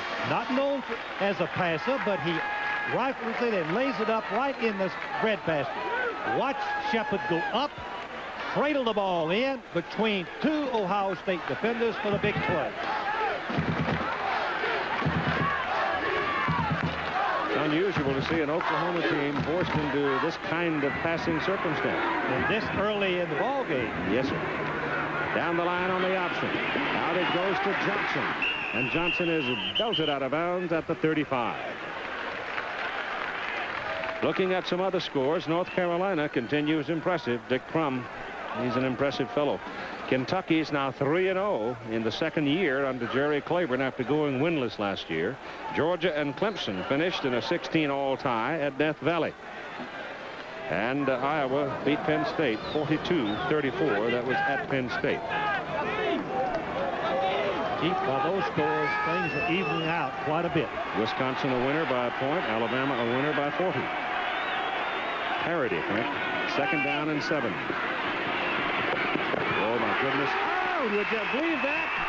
There were two Ohio State defenders there. The ball bounced off of them. I was about to say, my gosh, what a terrible choice.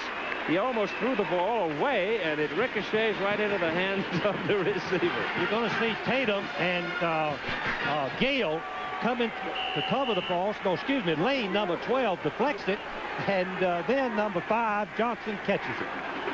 And it's a first down for Oklahoma. There's an old saying that luck is infatuated with effort. I believe that's what Johnson was alert on the play.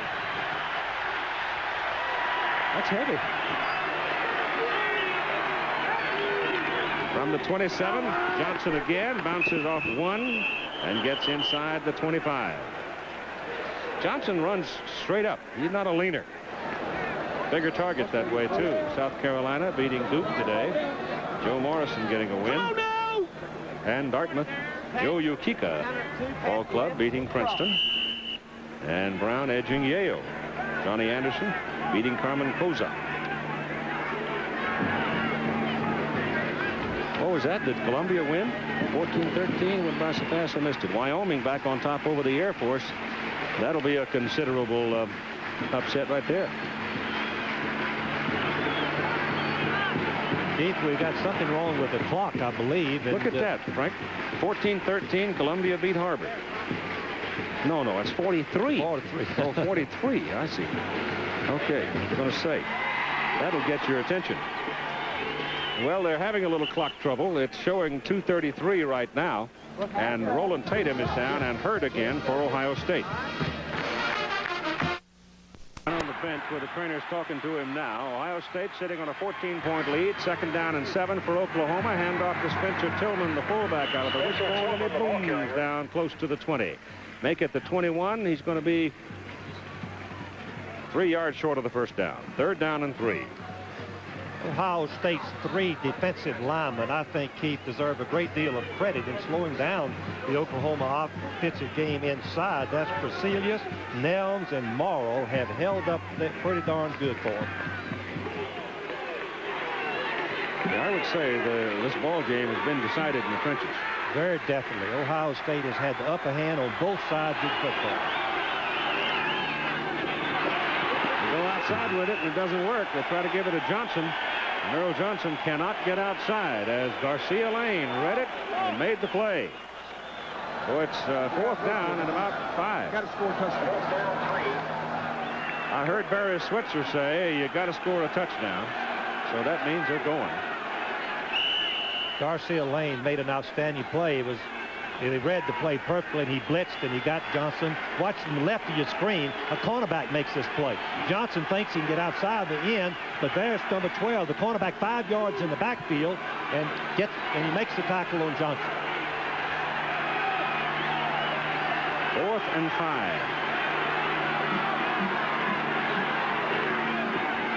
Bradley passes away. He's got a man. Shepard, touchdown.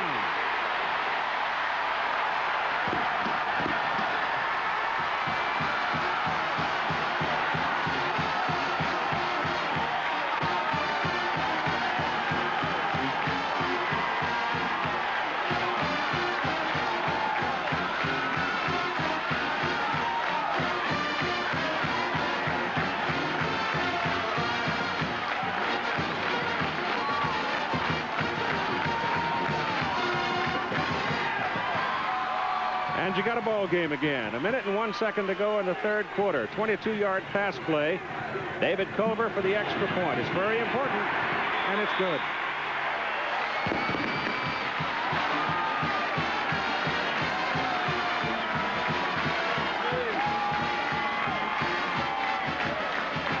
There's number 3, Derek Shepard, whose 2 brothers played at Oklahoma.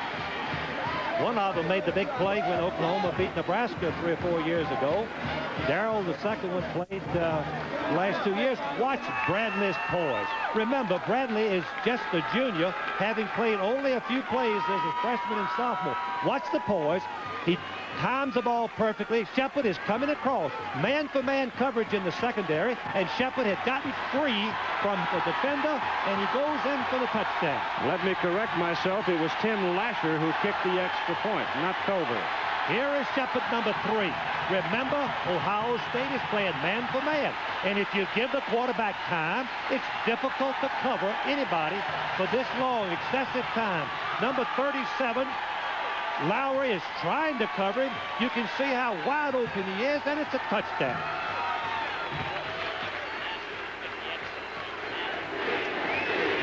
And so the Sooner fans take heart. Out of 75,008. Lasher will kick off. Roman Bates and Kelvin Lindsay now are the deep people, and Keith Byers must still be troubled by the heat. He has played only 1 play, I think it is, in the 2nd half. There are the numbers for the drive. Very, very impressive, with Bradley being responsible for most of it. It's a poor kick. It'll be Ohio State's ball. 1st down at the 27 as John Frank, the tight end, well upfield, made the catch on the high short kick. John Frank had the presence of mind to signal for a fair catch. which you can do on the kickoff, fans. If you want to signal for a fair catch, you have every right to, just as if it was a punt. Either way. 59 seconds to go in the third quarter now, and the home crowd starts to make a little noise as Ohio State comes out of the huddle. Byers is in at tailback now. First time we've seen him in several minutes. And he's got it. And he runs in the middle for about 7 yards. Once again, Byers ran over behind the left side of the line on first down. Made a nice gain, and one thing that will quieten the crowd down, and Ohio State coaches know this, run right at Oklahoma and make a couple of first downs and get the ball out to midfield. Lindsey comes back in at tailback, and Byers comes out now for the Buckeyes. Ohio State lost 4 fumbles last week, and the backs are holding the ball much better today. Lindsey trying for his first down, and he's close to it. 21-14 ball game now with 15 seconds to play in the third quarter. If you had to choose sides, if you could just have the team like Ohio State, if they can just stick to the knitting and run their plays, mixing up a few passes, they cannot afford to be too conservative. One of the officials was caught, and they're working on him now. It looks like he's hurt his left knee. I can't tell from here exactly who it is. It's normally the umpire who lines up right behind the blocking in that offensive line, and he gets run over from the side. That would be Wayne Meese. Watch at the top of the screen, and let's see if we can tell what happens to the umpire. On the very top of the screen, up above, you can see the umpire right there gets knocked down by the Oklahoma linebacker, Benson, I believe, coming across. Chains on for the measurement. This is whether or not Lindsey got his first down, and he is just short by about a foot. 13 seconds to go in the third quarter. 21-14, still very much a contest. Marcus Dupree hurt in the second quarter, out for the second half.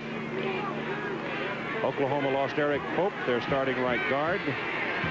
Ohio State's had several players that have been bothered by the heat, but so far they've suffered no significant injury to one of their starters.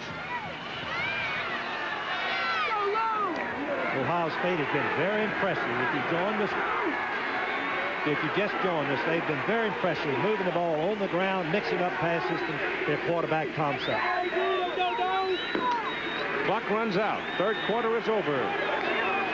We'll be back after this commercial message and a word from our local station. Left in this game of national prestige. Big ball game, non-conference, but so what?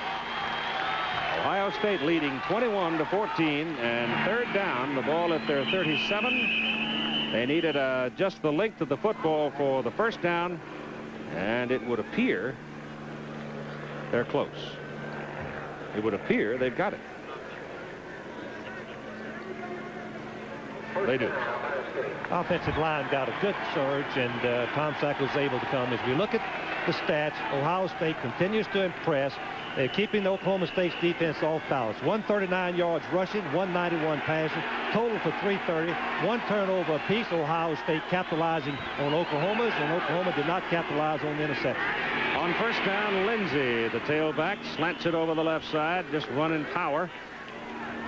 Got a block from Roberts, and he picked up about 5 yards. Keith, on first down again, Ohio State is running inside. On inside plays, fans, you do not lose any yardage. You make some yardage, and when you get a good surge by the offensive line, you move the ball down enough to be in good range for a first down on third. Byers, the big tailback, is back now, the 230-pounder. Lindsey with 12 carries and 58 yards in the ball game. They've used 3 tailbacks today. They give this time to Broadnax, the fullback. And the big fellow is up to the 45. And they'll be looking at third and about 2.5. Jackie Shipp, strong side linebacker, came in and filled and held until he got help. Jackie Shipp was an all Big 8 linebacker last year. We haven't called his name too many times. And last year he had 142 tackles. The year before, 182, the most in Oklahoma history. Broadnax has had 7 carries now and picked up 13 yards. Lindsey is back in at tailback on 3rd and 2. And here's the blitz. And Tomczak spends a timeout. He saw the Oklahoma people creeping up. He saw the people set in a position to loop from the outside. He knew that might be disastrous for what he had called. So he spends a timeout with 13:31 to play. Because it is 3rd down and 2. Ohio State has been able to blow Oklahoma off that ball pretty well. So the Red Shirts got a chance to make a big play right here. A big play in this ball game.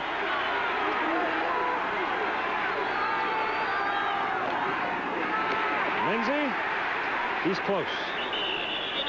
Keith, he fell forward on his second effort. It looks like the spot is going to give him or make it very close.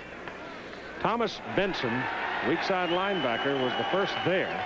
The chains are being moved downfield. That's about the worst thing that an Oklahoma partisan could see right now as the Buckeyes continue to play an outstanding football game. They just simply haven't made very many mistakes. They have stayed with what they decided to use when they came to the ballpark. And by golly, it's worked for them. That's a big point. They stayed with their game plan, and it's working. 48-yard line of Ohio State. Tomczak looks around. He's got Byers at the tailback spot. And Mike turns around and gives it to him. And there's a heck of a collision right at the 50-yard line, but it's still a 2.5-yard pickup. Jackie Shipp again in the play. So now all of a sudden, the two inside people, the two linebackers for Oklahoma, are getting involved. You see a rundown of the top 10 Nebraska's later game, but Oklahoma is losing. Texas did win. Notre Dame lost. Auburn lost. Ohio State, Arizona are winning. Arizona's still in a pretty good contest. Michigan tied at the moment, and Florida State lost. Here's Tomczak back to throw and gets a little heat. His pass is incomplete. Defending was Jackie Shipp against the linebacker John Frank. Keith, that's the first real gamble pass that I've seen Tomczak throw. He was falling back. He couldn't put much velocity on the ball, and it was nearly intercepted. Byers comes in, the tailback with the play. You've got 12:24 to play in the ball game. 21-14, Ohio State. Could it be possible we're building toward another one of those finishes? Could be. 3rd down and 8. Over the middle, wide open Byers. First down, Buckeyes. Big play as he goes to the 30. Nothing but poise, confidence, extreme confidence by Tomczak, decoying the linebackers back, way back. Watch to the right of your screen. You'll see Benson dropping 15 yards. And then Byers goes right over. Look where he catches the ball. Benson, number 38, is 15 yards deep. And so, wisely, Tomczak goes to the short man for the first down. Just short of the 30. First down for the Buckeyes. 12 minutes to play, and Tomczak gives the ball to Kelvin Lindsey. He runs it to the left side again. I've never seen so many plays run to the left, Keith. Normally, teams are right-handed, and they run the ball better to the right. But running towards Brown might be too much for them. They want to run the other way. Rick Brown, the All-American tackle of Oklahoma, has not been involved too much. Well, it's running it left is working. So it goes back to the old wheeze, I guess, that as long as it's working, leave it alone. Don't fix it. Dance with what brought you, as old Darrell used to say. 2nd down and 8. Tomczak again wants to throw, runs away from the containment and hits his man perfectly. Penalty flag, face mask call. Keith Byers again coming out of the backfield to make the catch, and the Sooners get nailed with a face mask. That'll tack on 5 more. Experience is confidence. Tomczak, I'm so impressed with his play. Here the rush was on. He drops back.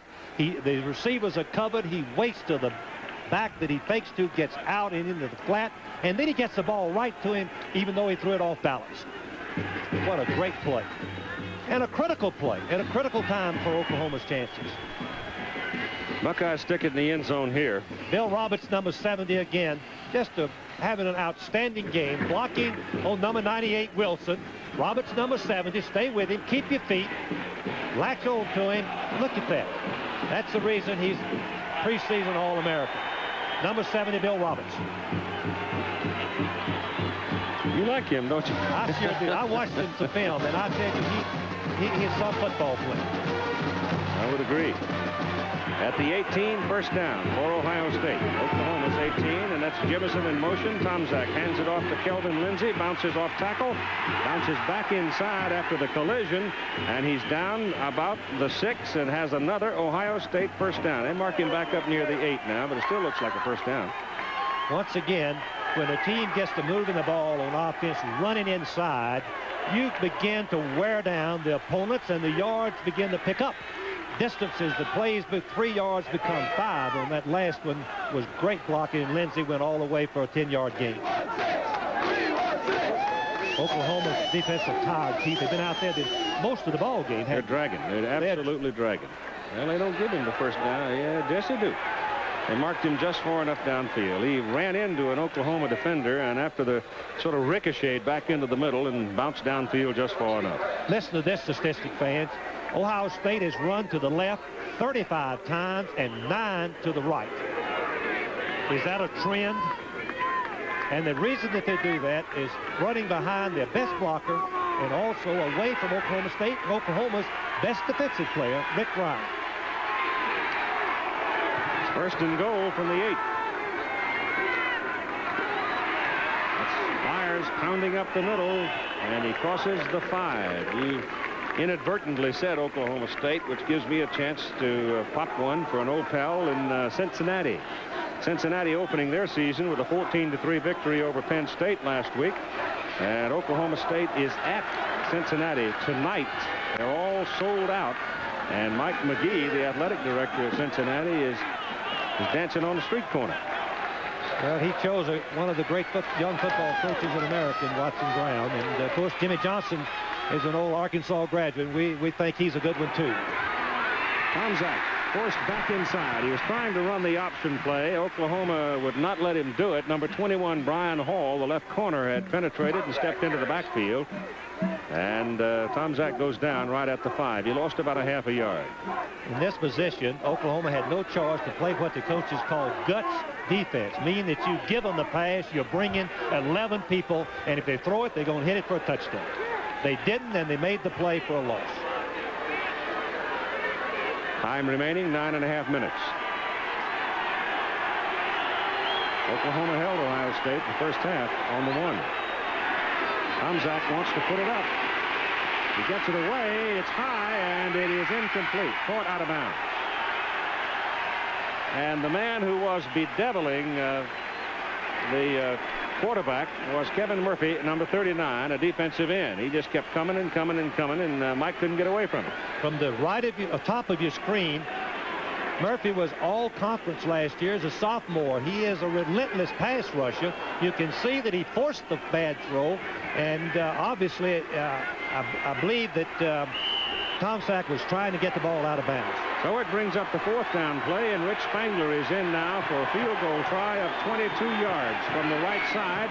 A lot of leg, and it's good. So Spangler gets a 3 big points for Ohio State. 9 minutes and 15 seconds to play in the ball game, and the Buckeyes are leading by 10.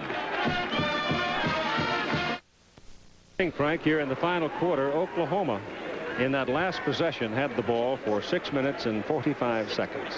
That's a long time to hold that ball in the final quarter. And the defense of Oklahoma have been out there, I would say, 2/3 of the ball game. Oklahoma offense has only looked good on 2 possessions. Let's see what kind of a kickoff now they want from Spangler, whether he'll keep it low or whether he'll hit it high and as far as he can. He kicks it just as hard as he can.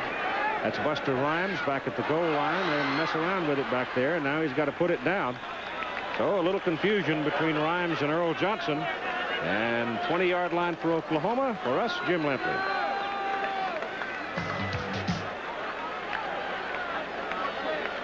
Tied. Here's how it happened. A long drive in the 3rd quarter for Michigan, keyed by the option running of Smith. The touchdown for Rick Rogers. It is 10-10. They're late in the 3rd quarter. Keith Jackson. Okay, they're up in the cool northwest. I am ready for some falling leaves and frost. I am tired of hot weather. Phew. Keith, I'm going to buy me some short sleeve shirts if he doesn't change. First down for the Sooners. They got to go from the 20, and Bradley is back, looking for somebody to throw to. Can't find anybody. Pulls it down, and he runs for 5. Let's check in again with Tim Brent. Keith, with 9 minutes left in the ballgame, Ohio State is now thinking ball control, but their sophomore tailback, Keith Byers, is behind me. He has a strained groin muscle. He came out of that last series. He is now being taped. He says he wants to play. He wants to get back in and win this ballgame. There he is, number 41. He's going to be a good one. He's had a good game. He came back from last week when he only rushed for, what, 6 yards? I think you gave that earlier. Double wide, bottom of the picture, second down 5, Oklahoma. Bradley going down the line on an option. They force him back. He's still scrambling, pitches it out. Nothing left for Johnson to do except get knocked out of bounds. Third down and 5. You cannot play the option play any better than Ohio State has today. That last play was perfect illustration of one man on the quarterback, one man got the pitch, and the halfback coming up and helping. Nothing there.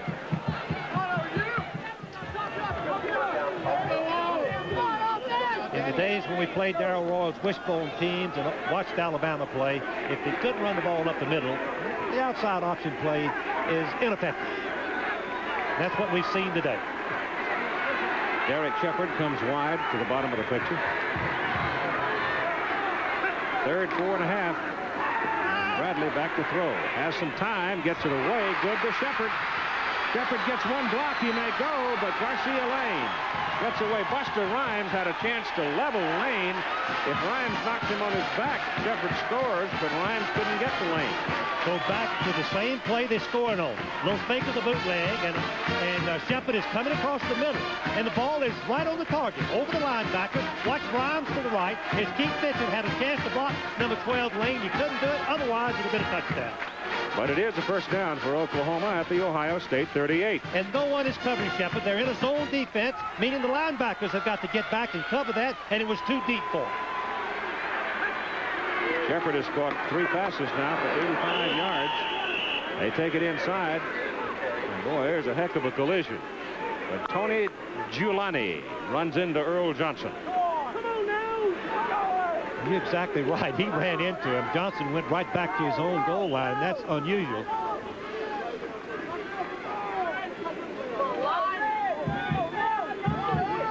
Give little Bradley credit. He's kept Oklahoma in the ball game, don't you think, Keith? Yes, he has. For a young quarterback starting his first games this year. Second down and 10. Pass quick one to the sidelines. Pass good to Rhymes. Good for a first down at the Ohio State 26. Galen Hall, the offensive coordinator, and Mervyn Johnson, the assistant head coach, as we watched Buster Rhymes hook up on the boundary, told me that they spent most of the spring working on their passing game, the controlled passing game, and it's paying off right now. It's keeping them in the ball game as Rhymes hooks up and makes the reception. Bradley's hit 5 in a row now. And gaining confidence, Steve. They go to Spencer Tillman, and he gets turned upside down for a couple of yards as Spencer Nelms played him. Spencer Nelms is from my hometown, Decatur, Georgia. Watch him control the center. That's a good football player. 73. Thomas is an outstanding player, but Helms releases and comes back and tackles Tillman. Look at that tackle. Get off the block and make a tackle like that is a sensational play, fans. Sensational play. Second down and 8.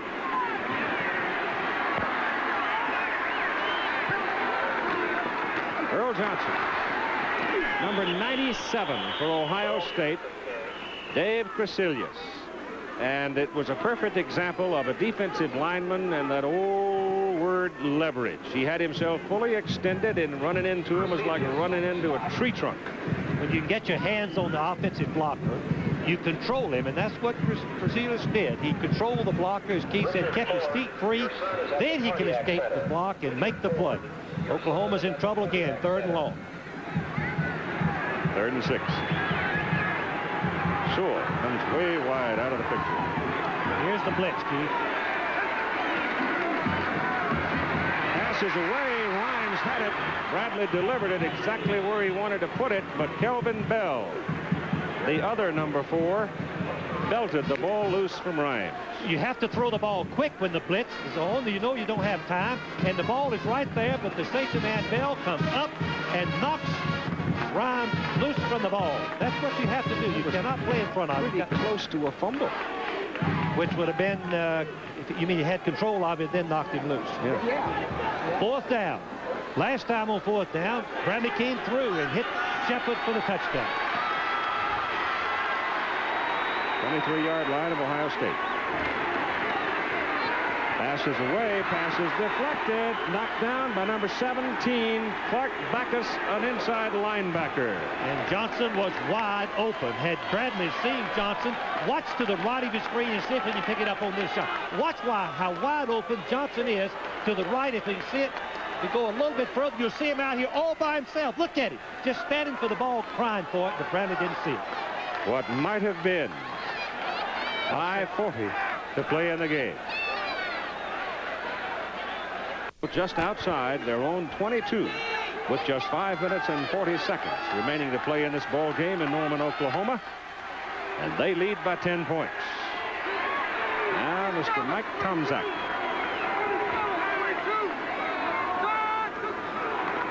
Hands the ball off. And it is Byers, the tailback.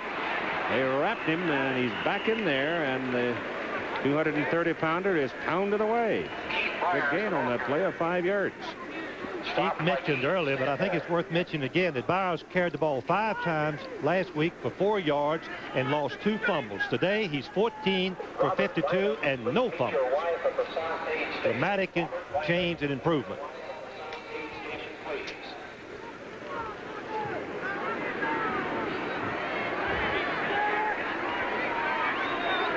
Give him 4, call it second down and 6. Broadnax, the fullback. Big Vaughn hasn't found much room to work today, but he has done his usual fine job of blocking.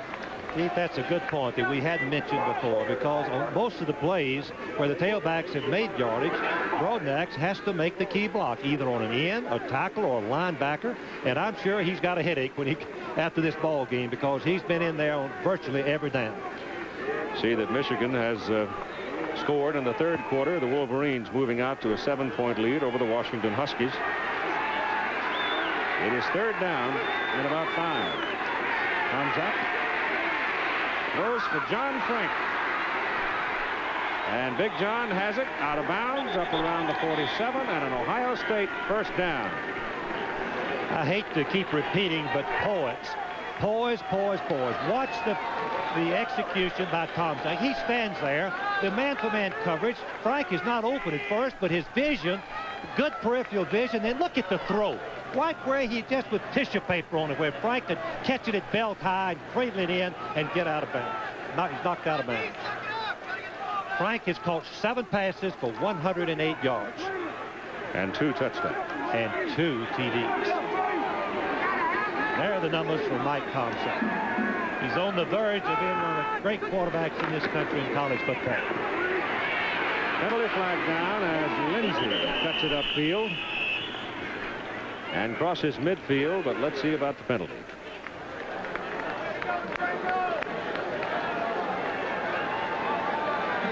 That's illegal use of hand. 5-yard penalty. That means a push. And they replay the down, meaning it'll be 1st and 15. And the clock stops on the penalty call at 4:08 to play in the ball game. Well, I had reckoned Ohio State in the preseason poll at number 6. I had reckoned Oklahoma as number 1. Well, Keith, just to tell the fans what Marcus Dupree means to the football team, in the last game of the Fiesta Bowl. Did we use the hands on the offense? I think this is significant. Dupree played 34 plays against Arizona State. Oklahoma made 355 yards, 21 points, and no fumbles when he was out of the ball game. They made 122 yards, 5 turnovers, and no points. Enough said. First down, 15. Boy, there's nothing for Byers. They were coming. The minute that ball was, in fact, anticipating, Thomas Benson was traveling at full speed before the ball was snapped. And he had the play read exactly right. And they were dead determined to stop that left-handed run that time. And they did it with a stunt, which is something that Oklahoma does very rarely. The last 2 or 3 years, they've struggled a little bit on defense, Keith, and they haven't been a stunning team. They've been trying to get their fundamentals down and play better fundamental football, but on that occasion, the stunt came through for them. It is 2nd down and 18 for Ohio State. 3 minutes to play in the ball game. Well, they take it back, same general direction, and run it back up across the 40 with Kelvin Lindsey carrying. And the linebackers again get in on the play, as well as Rick Bryan moving into the middle of the melee. In terms of strategy, I don't believe that Ohio State will put the ball in the air anymore. Leading by 10 points in under 3 minutes. If they do, it'd be something like a screen. Oklahoma spins the timeout. And the Sooners now will have 2 timeouts remaining. Both teams with 2 timeouts left and 2:56 to play in the game. Frank of Ohio State. Buckeyes have it. And they need about 16 yards to keep it. With 2:56 to play in the game, and Ohio State leading Oklahoma by 10 points. And they bootleg it out. Tomczak. And they've got him up around the 45, so they will have to kick it away. The MVPs for the ball game as Tomczak comes up limping. Under the circumstances, all things considered, John Frank had a marvelous ball game for Ohio State. But all things considered, the vote goes this way, the 2 quarterbacks. Mike Tomczak for Ohio State, Danny Bradley for Oklahoma. And the respective universities will receive from Chevrolet $1,000 each for their General Academic Scholarship Fund. 13th year that Chevrolet has participated in the scholarship program. Tomczak at this moment, 15 out of 25, 234 yards, 2 touchdowns. Bradley 8 out of 18 for 161 yards and 1 touchdown, but that 161 yards represents a large chunk of the Oklahoma offense today. He's also run for a half 100. A lot of it east and west, but he was running as he scrambled on many of those plays to make a positive play from a very negative one. The speech to Derek Shepard has gone deep to accept the punt. The 3rd of the day from Carl Edwards. He's kicked 45 and 53. He's got to kick into the wind here. A low kick. If it takes a good bounce, and it does not. Shepard had no chance. He knocks it out of bounds at the 20. 35-yard punt with 2 minutes and 33 seconds to play in the football game. Well, home stadium doesn't mean a bloody thing to these fellows, does it? No. Oklahoma went up to Columbus and won 29-28, and it looks like now Ohio State's going to win here in Norman.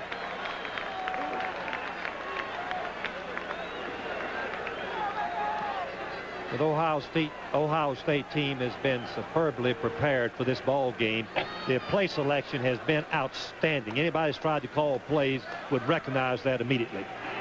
Except for the one on the goal line. Yeah. That ball came loose on the snap. And another Oklahoma mistake sets them back to the 16. And the defense is a tired bunch. Scores now. Texas beat Auburn today at Auburn 20-7, leading 20-0 at halftime. Michigan State upset Notre Dame 28-23, a startling score. George Perlis, big win. 4th quarter, Arizona has blown Washington State apart. 38-6 now in the 4th quarter. Bradley back to throw. Passes away to the sidelines. Lyons has it. Thrown out of bounds up near the 30. That will be a first down at 1:59 to play in the game. Keith, or very close. It may not be a first down. They spotted it back to where he went out of bounds. Watch Rhymes, who's going to be an outstanding receiver. Just a junior, was a running back, but he gets a good push, making the defensive back think deep, breaks it out, gets eye contact with the ball. He must come down in bounds, and he does. I think Buster thought he had the yardage marker, but he was knocked back, and that's Earl Johnson going for the first down and getting it on a penalty flag throw. So you might have a face mask here.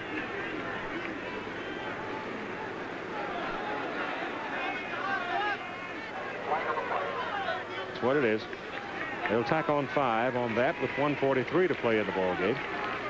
See if we can detect the call. As you can see that Johnson, yes, it looked like momentary. Tatum had the face mask and spun him around and let loose just an incidental 5-yard penalty. And it's a first down for Oklahoma out at the 38. Well, Iowa won at Penn State today. The Hawkeyes look good. Michigan is winning at Washington. Ohio State winning in Norman. Wisconsin won today. Michigan State beat Notre Dame. Big Ten might be a lot of fun. That pass is incomplete, intended for Derek Shepard. The man that hit Shepard and knocked it loose was Sean Gale, number 2.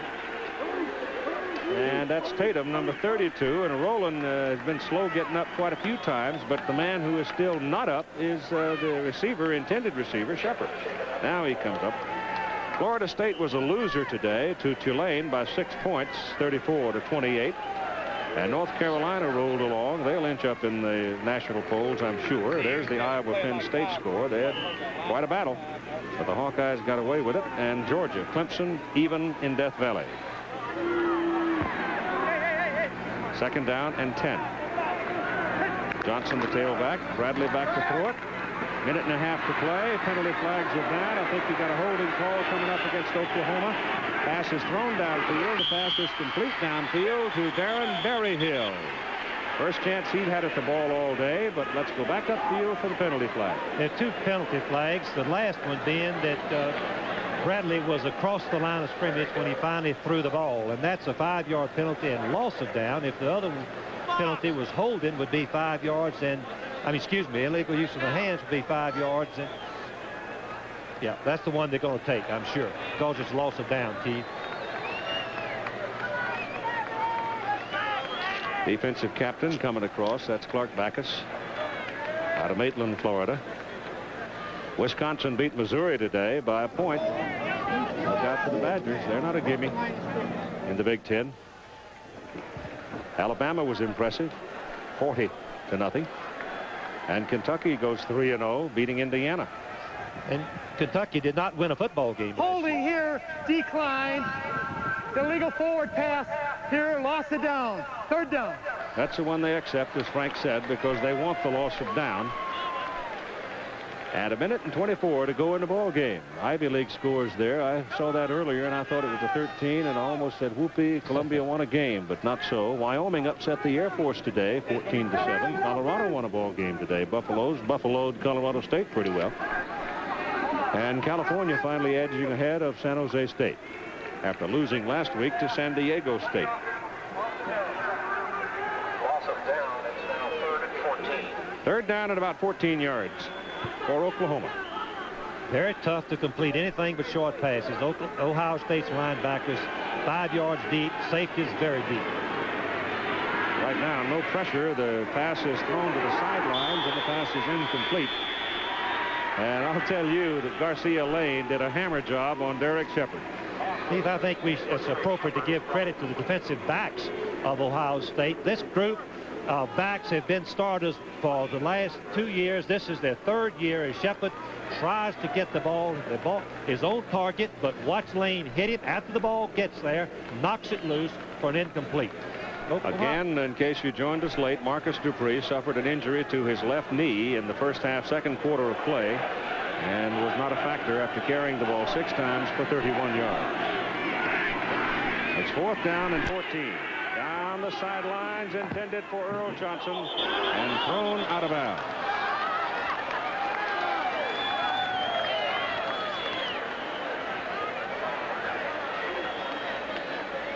Ohio State man Sean Gale banging into that cart down on the sidelines. It is padded, but he hit it full tilt and jumps up. He's all right.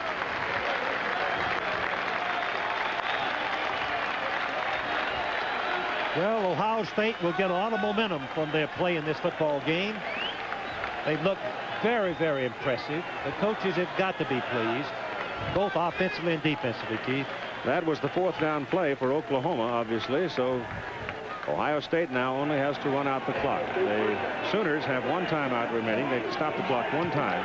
1 minute and 13 seconds to play. Well, Auburn losing today, Notre Dame losing today. Ohio State's liable to jump right up in around 2nd place.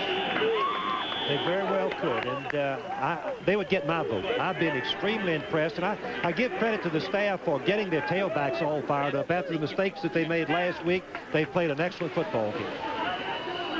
Oklahoma now has spent its last timeout with 58 seconds to play in the ball game. Ohio State has 2 remaining, but that's something they do not intend to use, to be sure. They just want that clock to wind out. The folks in Columbus along the Olentangy can get ready to have a little victory party tonight, because their football team has played a heck of a game here in Norman, Oklahoma. And Oklahoma now, with no more timeouts remaining, it's just a matter of running down the clock. And the Buckeyes will go home 2-0, headed for a higher spot in the national rankings, I am sure. Oklahoma played a tough ball game, but they just couldn't do it without Marcus Dupree. The executive producer of ABC Sports is Roone Arledge, and coverage of today's game produced by Chuck Howard, directed by Andy Sedaris, our technical director John Allen, associate director Jimmy Roberts, our technical manager Bob Armbruster, our unit manager Dennis Szabo, assistant to the producer John McGinnis, our statistician Dave Burnson, and our spotter Todd Barry. And the clock is on its way, running off the seconds, as Ohio State is very impressive in beating Oklahoma in today's ball game by a score of 24-14. It's over. It's in the books. A 2-game series. These 2 teams have split. Oklahoma winning at Columbus in 1977, Ohio State winning in Norman in 1983.